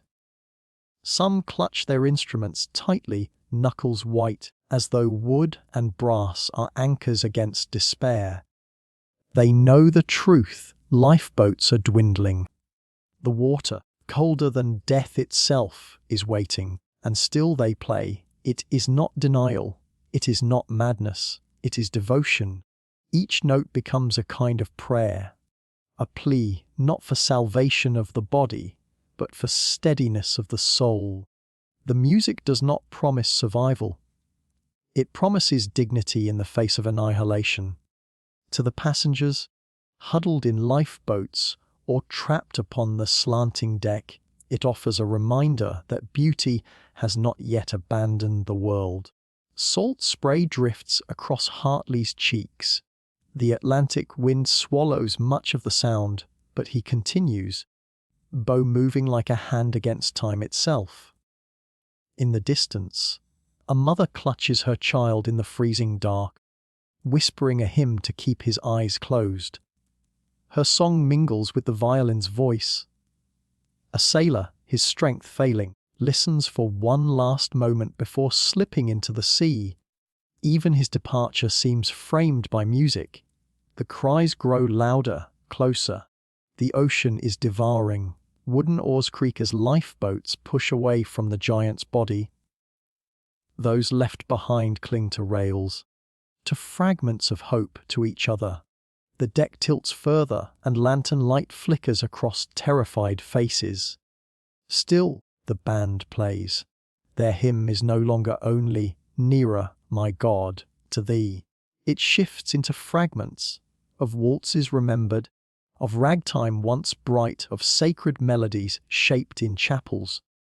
Each note a memory of life before this night. The Atlantic is no choir. Its voice is harsh and relentless. Water rushes, iron groans, people cry out. And yet, against it, the violin continues, steady as a heartbeat.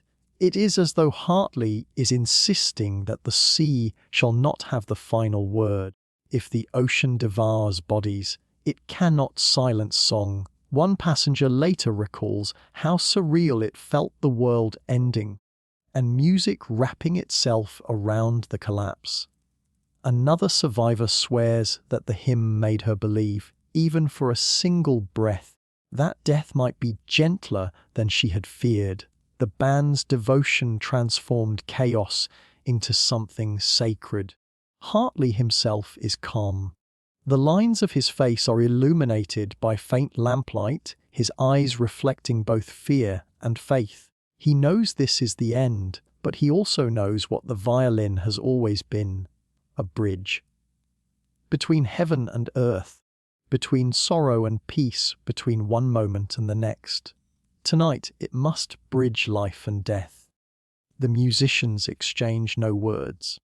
They understand. This is not performance. It is surrender, but a noble one.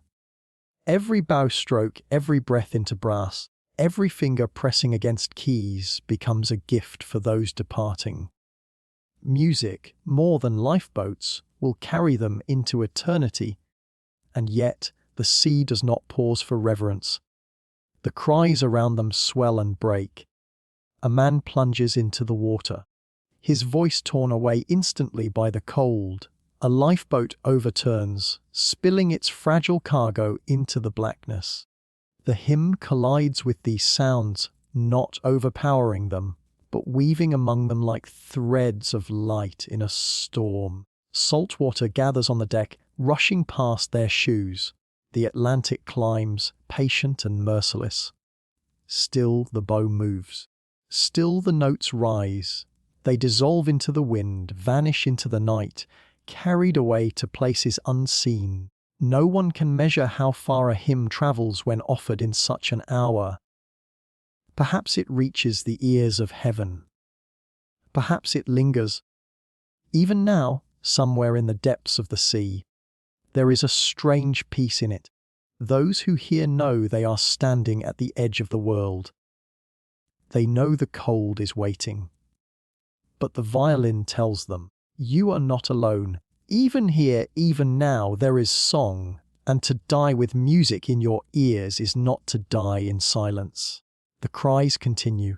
The splashes echo. The Atlantic swallows more each moment. But the hymn holds, not triumphant, not victorious, but steadfast, as fragile as breath, as eternal as prayer. It is the last kindness this night will offer. And so, Wallace Hartley plays, not to fight the sea, not to command fate, but to give this moment back its humanity. Each note is a candle set afloat on dark water, a reminder that beauty is not extinguished even when hope is gone. Saltwater hymns, rising and falling, dissolving into the night air, carried away by the wind. The music thins as the ocean rises, yet still it lingers, fragile as light on dark water. Soon even song will be tested against the breaking of steel, as the Titanic herself begins to tear apart. The night has grown crueler. What began as a steady tilt is now a slope that no one can ignore. Passengers stumble across the decks, clutching rails slick with frost. The once proud Titanic, that floating palace, that monument to human ambition, groans like a wounded beast in the dark. Steel is not silent. It bends, it cries out. It protests with a voice like thunder. Deep within the hull, rivets snap with sharp reports, like gunfire echoing in the belly of the ship. Each sound is a reminder. The Atlantic is winning. What was crafted by hands, by pride, by calculation, is unraveling against the patient, merciless will of the sea. Lanterns swing violently, their flames shuddering. Some crash to the deck, spilling shards of glass, extinguished in seconds by the rushing cold. Darkness deepens, broken only by the stars above, stars that watch with eternal stillness, their light indifferent to the struggle below. The ship, this marvel of iron and fire, becomes a cathedral crumbling in silence, its arches breaking, its towers falling inward. And yet, in this cathedral, there is music. Hartley and his band do not stop. Their notes, trembling but unbroken, lift into the bitter wind. The violin leads, fragile but clear, weaving through the thunder of tearing steel. Brass follows, a chorus against collapse. To those who can hear, it is almost unearthly, as if angels have descended not to save, but to bear witness. People cry out. Some pray aloud, clutching rosaries or crossing themselves with frantic gestures. Others curse the heavens, demanding to know why God has turned his face away. Still others, silent, simply stare into the black water rising toward them. But threaded through this chaos, the violin sings. The bow moves with a strange steadiness, as though Wallace Hartley has become more than a man. He is a vessel now, carrying something greater than himself. Courage, surrender, faith. The hymn becomes not just sound, but defiance. If the Titanic will break, let it break to music. If steel collapses, let it collapse in harmony. A terrible shudder courses through the ship. The bow, already submerged, drags the stern higher, higher into the sky. People clutch anything fixed to the deck, their bodies pressed against the impossible angle. From a distance, the ship seems to rise toward the stars themselves, as though it seeks to escape the fate that clutches it from below. But gravity, more relentless than ambition, demands its due. The sea pulls harder. Metal groans. Then comes a sound unlike any other, a roar, a snap, a tearing so vast that it drowns even the cries of thousands. The Titanic begins to break. The ship splits not delicately, but violently. Steel shrieks, decks buckle. Railings twist like reeds in a storm. The proud skeleton of human engineering fractures, its spine snapping under the weight of water and inevitability. A cathedral of iron crumbles into the abyss. For a moment, the night is a storm of sound, not wind or waves, but the voice of a world ending. Lanterns burst, lifeboats shatter, people are thrown like fragile figures into the air. The air fills with screams, then with silence, as many are swallowed by the water before sound can escape their lips. And still there is music. The violin strains against the roar, but it persists. Its notes are no longer easily heard. They are half swallowed by the collapse, half carried by the wind. Yet they exist. To some, the faint thread of melody is like a lifeline. Survivors later recall that it seemed impossible, that, as the ship itself split apart, still the band played. It is not triumph. It is not denial. It is simply courage in its purest form, to create beauty while the world disintegrates around you. The violin becomes the voice of that courage. Thin, vulnerable, but resolute. On the deck, some passengers embrace, others fall to their knees. Some, resigned, look skyward and let the music wash over them. The Titanic breaks, but the hymn insists there is more to the moment than destruction. There is also defiance, dignity, and the strange, holy gift of song. The stern crashes back onto the sea, sending up a plume of spray like shattered glass. For an instant, it seems the ship might float again. But the damage is done. The break has sealed its fate. Water pours into open wounds, and the Atlantic waits, vast and patient. Musicians cling to their instruments, steadying themselves against the violent tilting of the deck. They have chosen their place, their role, their end. Each note now is not only sound but sacrifice, each phrase a kind of last breath offered to those who still listen. Hartley knows the truth. He has known since the iceberg struck, perhaps even before. But he does not put down the bow. His music has become his final act, his prayer, his gift to the dying night. The violin's voice is higher now, stretched to its edge, but still it speaks. It is a language older than fear, older than steel. A language of faith. The ship is no longer the master of the sea. It is prey, collapsing under the jaws of the Atlantic. But within its crumbling ribs, fragile music insists upon being heard. Even as iron breaks, wood and string endure, if only for a fleeting instant. In the chaos, some survivors glance back from lifeboats, their faces pale in the starlight. They see the stern rising, the ship bending in impossible angles. They hear the screams, the tearing of steel. But they also swear, years later, in testimonies and whispers, that they heard music, a hymn faint but persistent, carried across the cold water like a thread of light.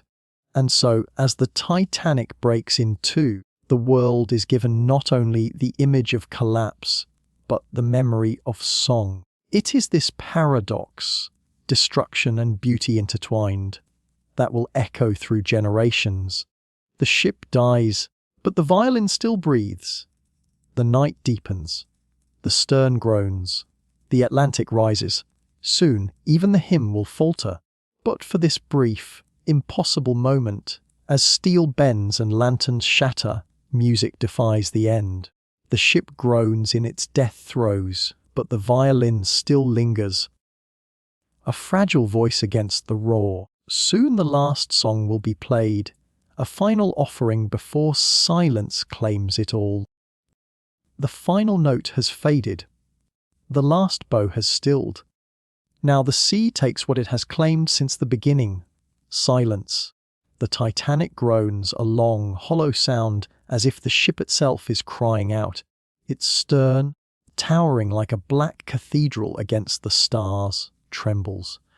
Then, with a shudder that runs through every rivet and plate, it surrenders.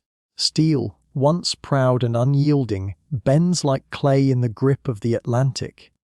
And then, she is gone. The great liner slips beneath the waves, vanishing into a darkness too vast for words. For a moment, the sea swallows her like a mouth closing, and the water erupts in foam and spray. But within seconds, the surface smooths again, save for the fragments left adrift, splintered wood, overturned lifeboats, and bodies floating in the cold. Over 1,500 souls are lost in that single descent. Men, women, children, voices silenced in the freezing dark. The ocean, ancient and patient, claims them without struggle, without hesitation. It is indifferent. The Atlantic has no memory, no pity, no pause for grief. It is as it always was, vast and eternal, stretching farther than human eyes can hold. And yet, for those who survive, memory begins at once. In the lifeboats scattered across the black water, survivors cling to each other, their breaths shallow, their bodies shaking from cold and shock. They stare at the patch of sea where the Titanic once stood, unable to believe how quickly such majesty could vanish. Some whisper prayers, others sob quietly, their tears freezing on their faces. Still others sit in silence, stunned into a stillness deeper than words. Above them, the stars shine mercilessly bright, as though nothing at all has happened. The heavens are unchanged, their constellations unmoved. Only the sea bears the wound, and even it heals swiftly, its surface smoothing into black glass. What remains is not sight, but sound. For still echoing in their minds is the music. Survivors will later tell the story again and again. That in the last hour, as steel bent and the ship leaned toward death, the band played on. They played until water was at their feet, until the deck pitched steeply beneath them, until no more sound could rise from wood and string. It is this memory that takes root in the silence, this whisper that lingers. They played until the end. The ocean is now a graveyard. Beneath its black surface lies the Titanic, broken in two, lying on the cold seabed.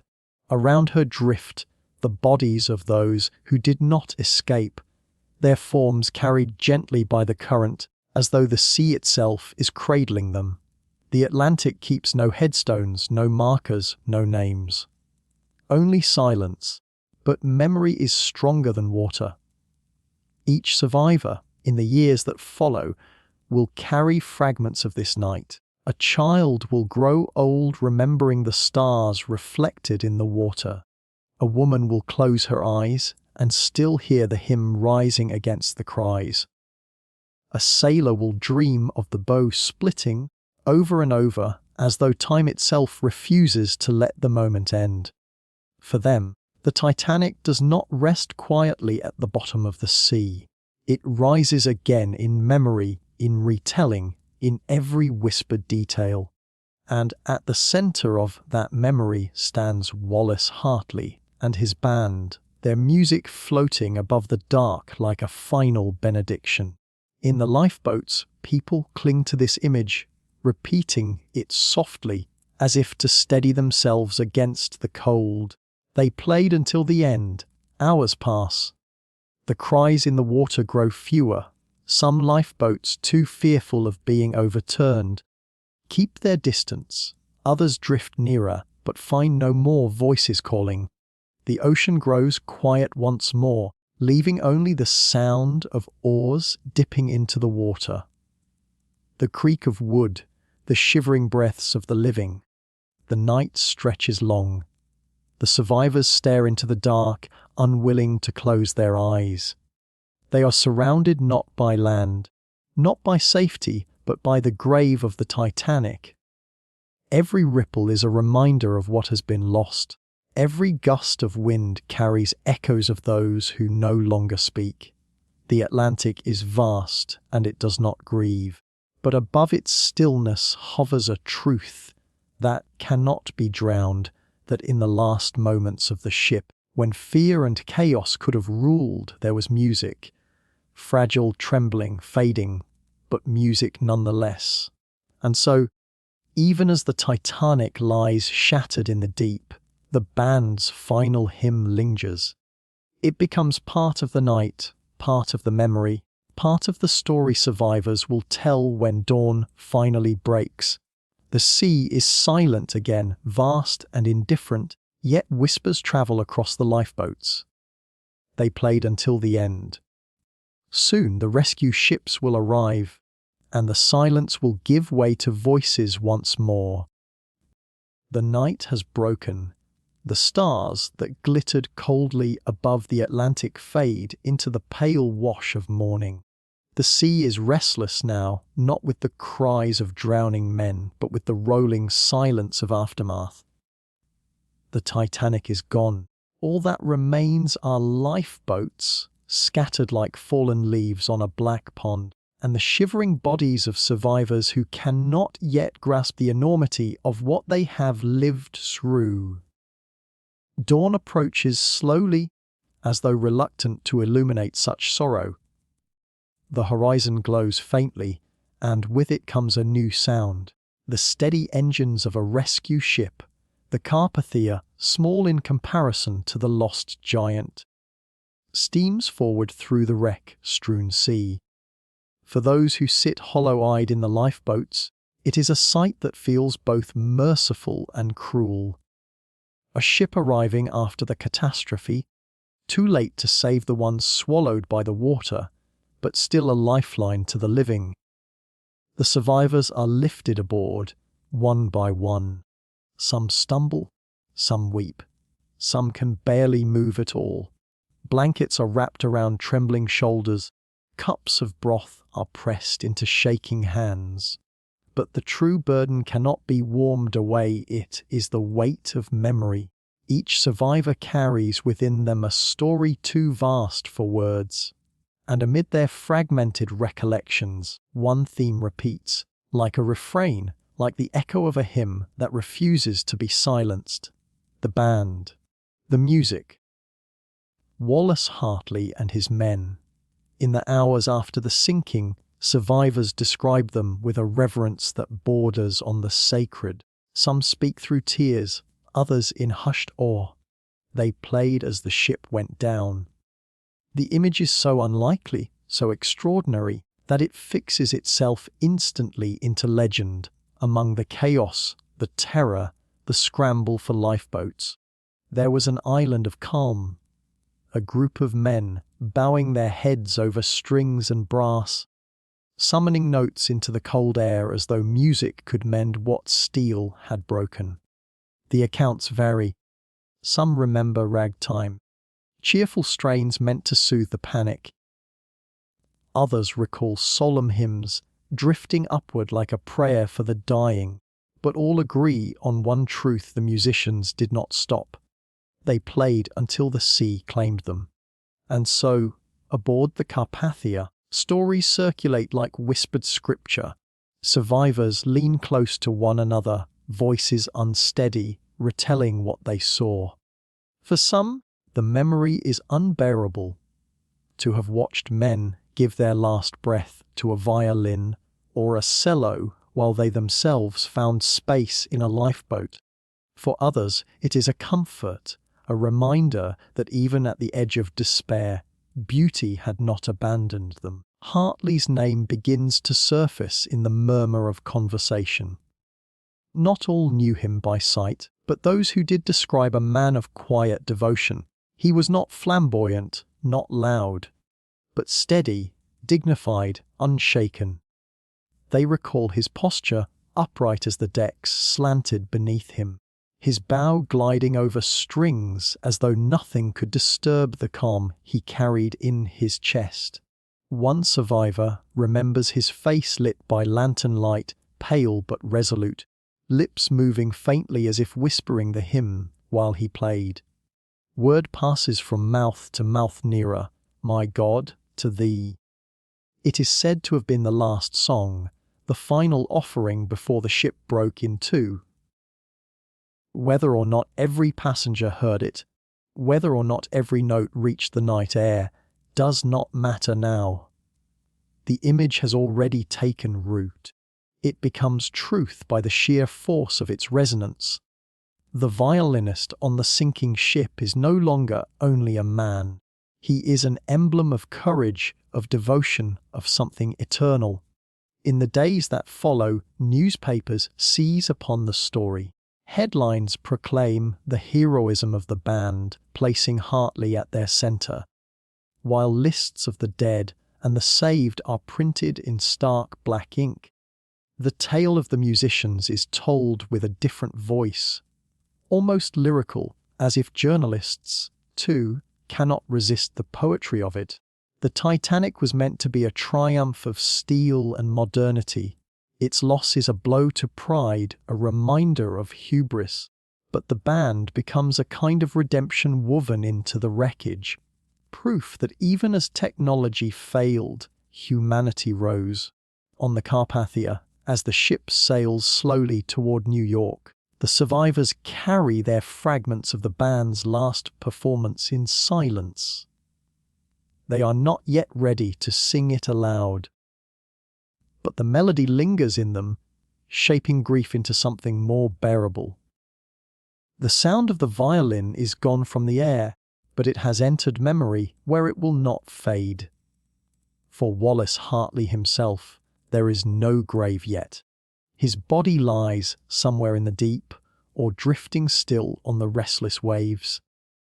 But already he belongs to memory more than to earth. His violin, that fragile vessel of wood and string, becomes the subject of speculation. Did it sink with him? Did it survive? No one can yet say. But the symbol is stronger than the fact. Whether or not the instrument lies in the sand of the ocean floor, it has already transformed into relic. The violin that sang at the end of the world. Faith enters the conversation, as it always does in the face of catastrophe. For many survivors, the hymn becomes more than a song. It is interpreted as prayer, as surrender, as the thread connecting mortal life to eternity. In churches across England and America, sermons invoke the musicians as examples of selflessness, of devotion in the face of fear. The violin becomes a pulpit, its music the final sermon preached to the sinking. And yet, not all memories are peaceful. Some survivors cannot bear to speak of the music. For them, the strains of violin and cello are too deeply bound with terror. The backdrop against which wives were separated from husbands, children from fathers, music becomes a double-edged thing, at once comfort and wound. Such is the nature of memory, which never holds a single truth, but many layered like tides on the sea. Still, the image of Hartley playing endures, luminous and unbroken. In the months and years ahead, it will be carved into memorials, spoken in eulogies, printed in books. The world will not forget. And though the ocean keeps its silence, history carries the song forward. After the silence of the sinking, there is this, a memory stronger than steel, lighter than air, fragile as a violin bow, yet enduring as the ocean itself. Wallace Hartley's final act is not swallowed by the sea. It floats, carried by survivors, by words, by faith, by the unquenchable human hunger for meaning. And so, The chapter closes not with the silence of death, but with the persistence of song. The Titanic is gone, but the music lingers. Even in ruin, something beautiful endures. And as the survivors whisper of the band, one question drifts among them like a low tide. What became of the violin itself? The small vessel of wood and string that carried the last song into the night. The sea keeps its secrets. For days after the sinking, the Atlantic drifts with debris, planks, chairs, clothing, fragments of lives once held on board a floating palace. Yet from beneath those restless waves, a story refuses to stay hidden. Wallace Hartley's body is found 2 weeks after the Titanic slips beneath the water. The cable ship Mackay Bennett, sent from Halifax to recover the dead, hauls him from the cold embrace of the sea. He is still dressed in his bandmaster's uniform, his music case strapped to him as if in defiance of the ocean. The recovery crew, hardened by the grim duty of retrieving bodies, pause when they see him.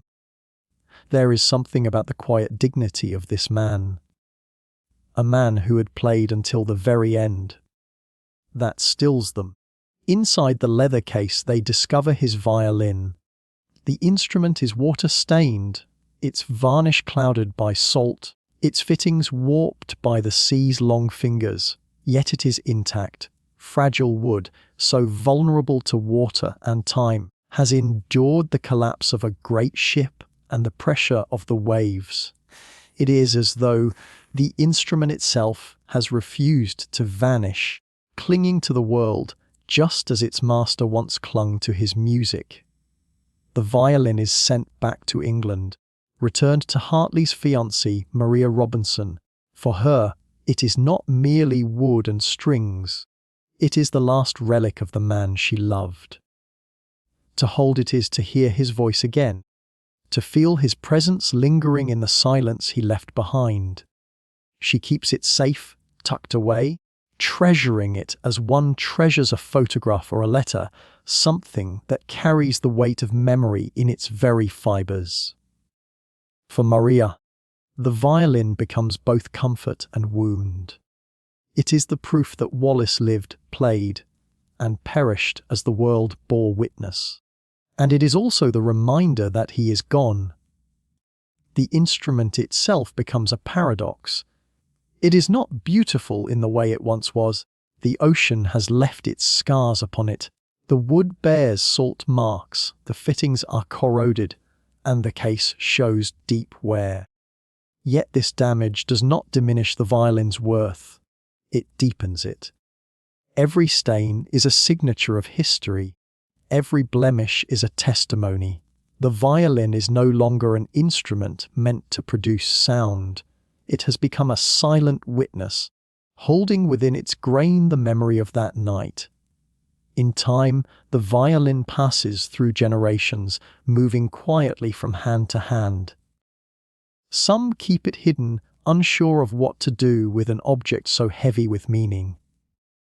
Others regard it with reverence, displaying it carefully, allowing its story to be told again. For decades, whispers surround it. Some doubt whether the violin could truly have survived the sea. Some wonder if it is truly Hartley's. But for those who gaze upon it, the question hardly matters. The violin carries with it a presence, as though the last song still hums faintly within its hollow body. Museums eventually seek it out, recognizing that objects like this are not simply artifacts but vessels of collective memory. To stand before Hartley's violin is to stand before the echo of courage. Visitors lean close, peering at the warped wood, tracing with their eyes the faint marks of water, and in their imagination they hear what the violin itself can no longer produce. The fragile, trembling strains of "Nearer, my God, to thee," carried across a cold Atlantic night. It is here that the power of relics reveals itself. Words fade, memories distort, but objects remain. A violin cannot speak, yet it tells a story no history book can. Its silence becomes its voice. Its scars become its language. The world looks upon it and understands, not only with the mind, but with the heart.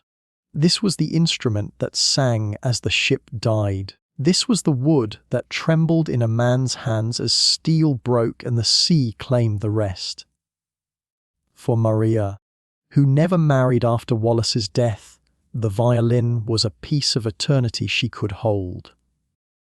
When she passed away, the instrument moved on, carried by collectors, auctioneers, curators, each of them mere custodians of something larger than themselves.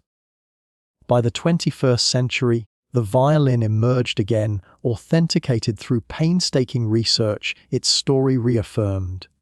Once more, it stood before the public eye, displayed behind glass yet alive in memory. People gather before it as if in a chapel. Some come out of curiosity, others out of reverence. Many find themselves unexpectedly moved, for here, at last, is proof that music can outlast catastrophe, that courage can cling to wood and string and refuse to be drowned, that the human spirit can inscribe itself not only on pages and monuments, but on the very objects once held in trembling hands. The violin is not played again. Its voice is gone. But perhaps that is as it should be. To attempt to draw sound from it now would be to disturb its silence, to fracture the fragile aura it carries. The world does not need to hear it to know its song. Its silence is already filled with music, an eternal hymn that cannot be erased. Generations continue to look at it, imagining the moment when Hartley stood upon the tilting deck, bow in hand, summoning courage from strings as the sea rose. Children gaze upon it with wide eyes, learning for the first time that history is not just dates and names, but lives, loves, and music. Adults gaze with tears, hearing in their minds the song that steadied the doomed. And for all, the violin becomes more than a relic. It becomes a mirror, reflecting the truth that beauty can survive even the darkest night. The Titanic is gone, broken upon the ocean floor, but this violin remains. It is not steel. It is not grandeur. It is something far humbler. Wood, glue, varnish. And yet it has endured longer than the proudest ship of its age. In this quiet irony lies a lesson. That fragility can sometimes outlast strength, that humility can triumph over pride, and that the softest song can echo longer than the loudest engine. So the violin, water-stained but intact, rests in the world's memory like a candle that never burns out. It does not need to be played to remind us of its music. It is enough to simply exist, to be seen, to carry the silence of that April night into every heart that gazes upon it. And in that silence, Wallace Hartley's courage leaves on. The violin rests, but its story sings on. And in that song lies a question that history cannot quiet. What legacy does such music leave in the hearts of generations still to come? Time passes, as it always does, washing over grief and memory like tides against a shore. The Titanic sinks deeper into history, its wreck hidden beneath the Atlantic's weight. Survivors grow old, their voices trembling as they recall that April night. And yet the story refuses to fade. It is told and retold, painted in words and images, sung in hymns and in silence. From the first days after the disaster, the world seizes upon the memory of Wallace Hartley and his band. Their act is woven into newspapers, sermons, memorial services. For many, they are more than musicians. They are symbols of the human spirit refusing to collapse under fear. While the ship's steel surrendered to the sea, The music endured, intangible, invisible, yet stronger than iron. Generations pass, and the Titanic becomes more than an event, it becomes myth. The great liner is remembered not only for its loss, but for what it represents. Human pride, human fragility, human longing for permanence. Writers craft novels around it. Poets find metaphors in its voyage. Filmmakers recreate the night with light and shadow. Each retelling bends the details slightly, but one image remains constant, like a note struck again and again in a familiar refrain. The band, playing as the ship goes down. Why this image above all others? Perhaps because it speaks to something timeless within us. The longing to face darkness not with silence, but with song. Hartley's decision to lift his bow instead of his hands in despair is remembered as defiance, as courage, as faith. In that moment, he gave the world a gift, the reminder that beauty can exist even at the threshold of ruin. The Titanic has been called the ship of dreams, but Hartley ensures it is also remembered as the ship of music. While engineers and architects are debated, while the captain's choices are scrutinized, while icebergs and rivets are examined for blame, the story of the violinist requires no analysis. It does not ask for statistics or inquiry, it asks only for memory. In films, the scene always returns. Musicians on deck, dressed in their uniforms, playing calmly as chaos unfolds around them. Audiences weep, not only for the loss, but for the strange, unbroken dignity of that music. It becomes impossible to imagine the Titanic without them. They are stitched into the fabric of the tragedy, inseparable from the steel and the salt water. And through it all, Wallace Hartley stands at the center. His name is remembered more clearly than most who sailed, though he held no great wealth, no political power, no command. He held only a violin, yet this, in the end, proves stronger than all the grandeur of the ship itself. This is the paradox that lingers. Steel was meant to last, yet it rusts in darkness. Music is made of air and silence, yet it remains. The band's hymn has outlived the Titanic, echoing across more than a century. Children learn of it in classrooms. They read of the ship, the iceberg, the lifeboats. But what they remember most vividly is the music. Teachers lower their voices as they describe it, as though entering sacred ground. Students imagine the men standing firm, bowing their heads slightly as they play, lanterns swinging, deck tilting, water rising. They see through imagination what history books cannot quite capture. A song at the edge of the world. For survivors, it was a comfort and a wound. For later generations, it becomes inspiration. Musicians write songs in their honor. Writers craft elegies around them. Even in popular culture, where the Titanic is dramatized and reimagined, the musicians are never left out. They are not simply a footnote, they are the heart. And so, Wallace Hartley becomes something larger than himself. He is no longer just a man from Yorkshire, raised among hymnals and soot, carrying his violin from ship to ship. He becomes the embodiment of a truth that art holds a power steel cannot match. Where the strongest engineering collapsed, a simple melody endured. The violin itself, scarred but intact, deepens this legacy. Displayed behind glass, it invites silence from those who look upon it. People lean close, seeing not only wood and strings, but the weight of memory. Some imagine the sound it once gave. Others feel its silence as the truest hymn of all. Objects can carry history in ways words cannot. The violin, mute yet eloquent, becomes the most haunting witness of that night.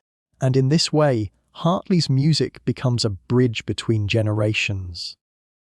Those who never saw the Titanic, who never felt the Atlantic's cold, can still feel connected through a single act of courage, a single song. It reassures us that in every age, at the edge of despair, there remains the possibility of beauty. Even now, more than a century later, when documentaries replay the tale, when divers descend to the wreck with cameras, when films recreate the grandeur and the fall, the world still turns to Hartley. His name is spoken gently, almost like a prayer. His music is recalled as if still lingering in the sea air, and his violin remains a relic that needs no words to tell its story. This is the legacy of a song, not merely notes on a page, not merely sound carried by air, but an act of devotion that outlasts disaster. The Titanic may have sunk in hours, but the music it carried has endured for lifetimes. And so, Wallace Hartley, the quiet violinist from Yorkshire, finds immortality not in stone monuments or in carved inscriptions, but in the memory of those who still pause, still imagine, still listen. His bow has long since fallen silent, but the silence itself hums with echoes of his courage. The ship is gone, the ocean is vast, time has passed, but still the song lingers. And so the violinist's legacy whispers through history, reminding us that when steel fails and empires fall, it is often a song that remains. Yet one final question rises, gentle as the tide. If music can endure, what else might survive the end of the world?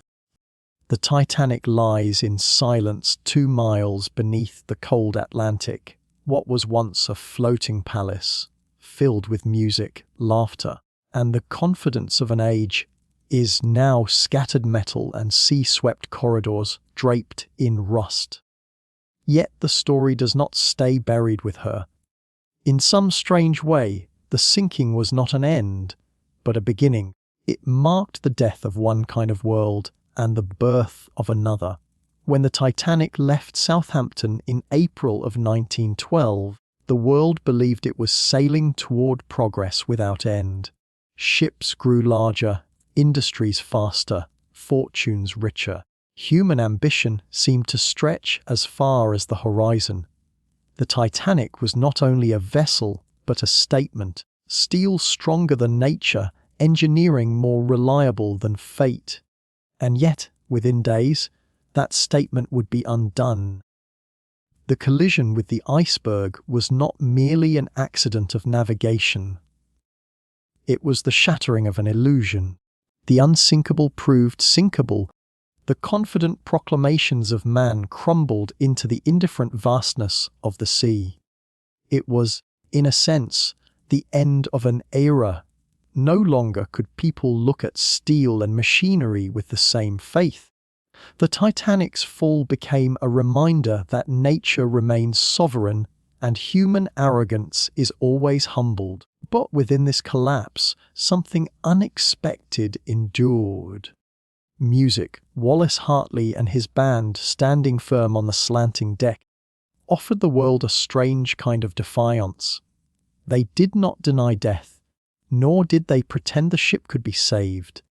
Instead, they lifted their instruments as if to say, "If the world is ending, it shall not end without beauty." Their strings and bows were frail against the roar of the Atlantic, but in that frailty was their strength.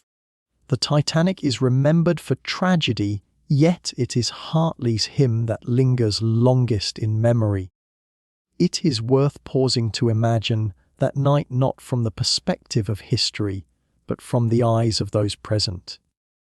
The ship listing, lifeboats lowering, cries filling the air, and amid it all, the gentle strains of a hymn floating upward. For some, the music brought peace. For others, a final reminder of home. For all, it was proof that even in terror, the human spirit can sing. When Hartley's violin resurfaced, decades later, it was not simply an artifact. It was a relic, stained by water, scarred by time, yet still intact. Wood and string had carried through both chaos and silence, and now carried memory as well. It told a story no historian could fully capture. The sound of courage against despair, of art refusing to yield. More than steel or coal, more than engines or rivets, it was the violin that survived, as if history itself chose to preserve not machinery, but music.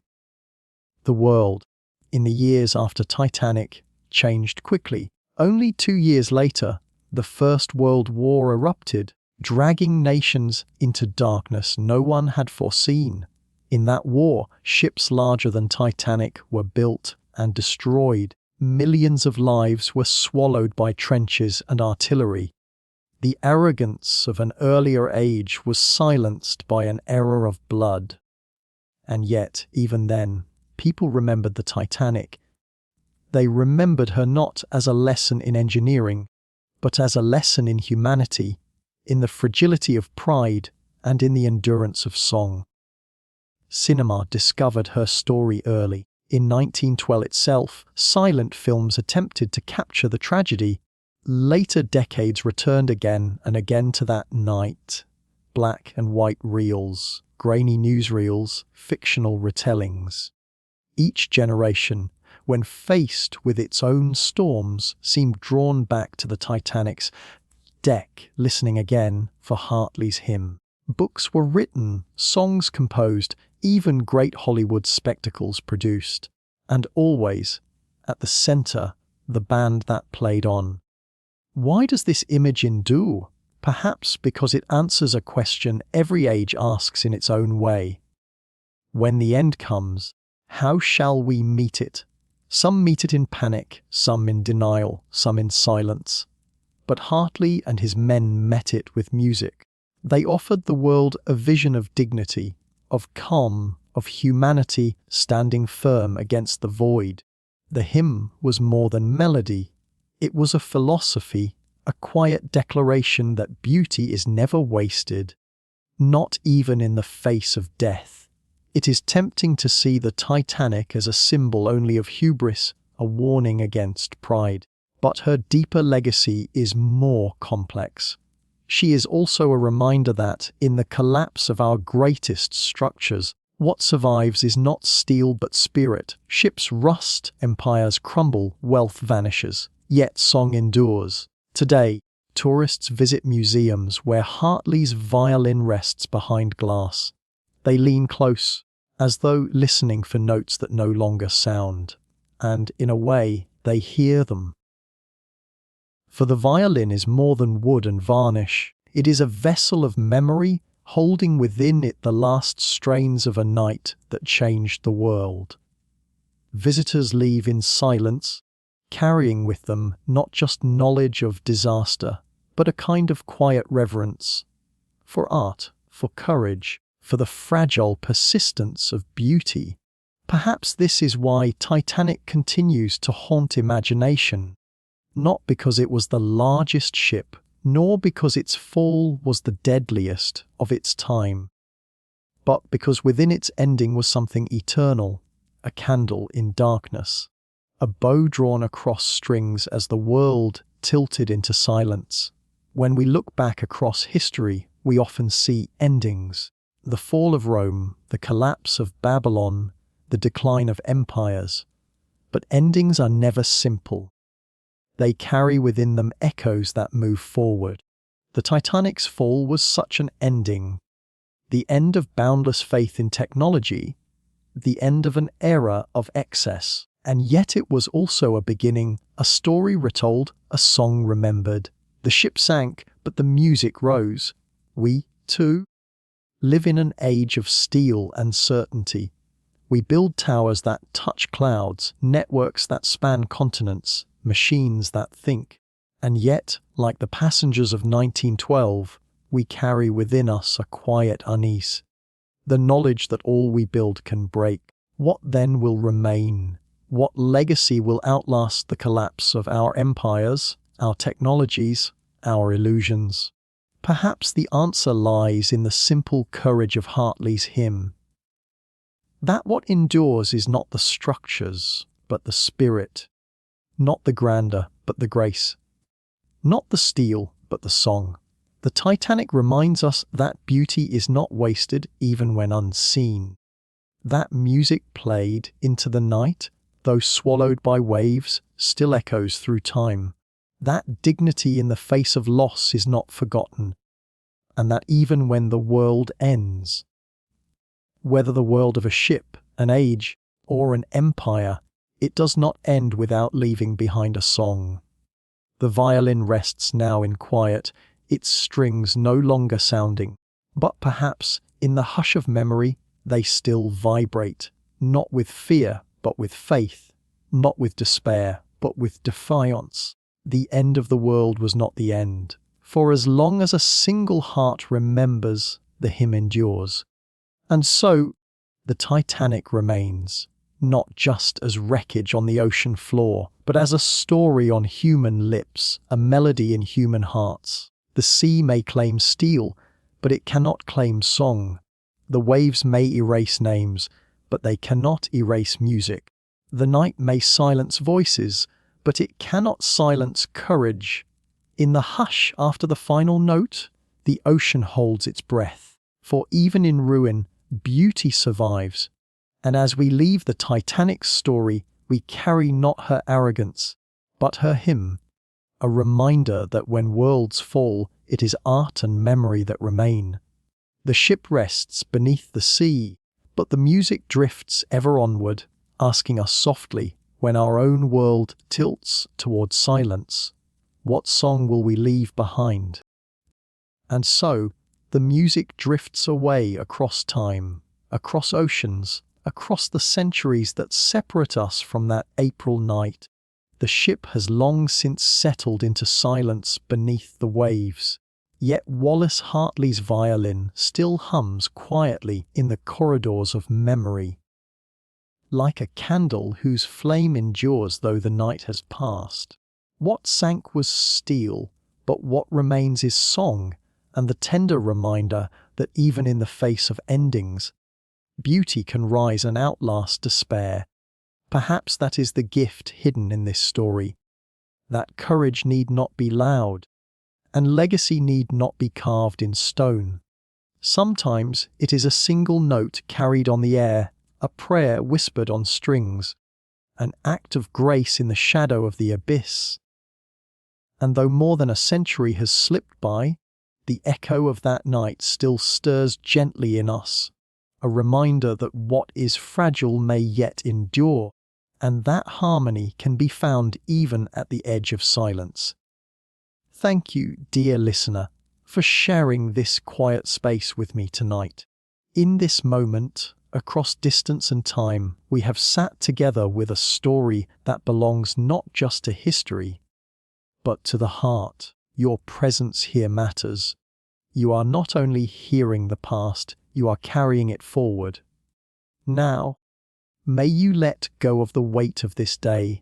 May your body soften, your breath slow, and your mind float free, as though you too are drifting gently on the night sea, safe beneath the hush of stars. Sleep well, and let the hush of history cradle you into peace. This has been the Sleeping Hourglass, where the past tucks you in, and every story is a lantern glowing softly in the dark. If tonight brought you comfort, you are always welcome to return, to rest again in this timeless corner. And so we leave the night to its silence, and the silence to your dreams until we meet again.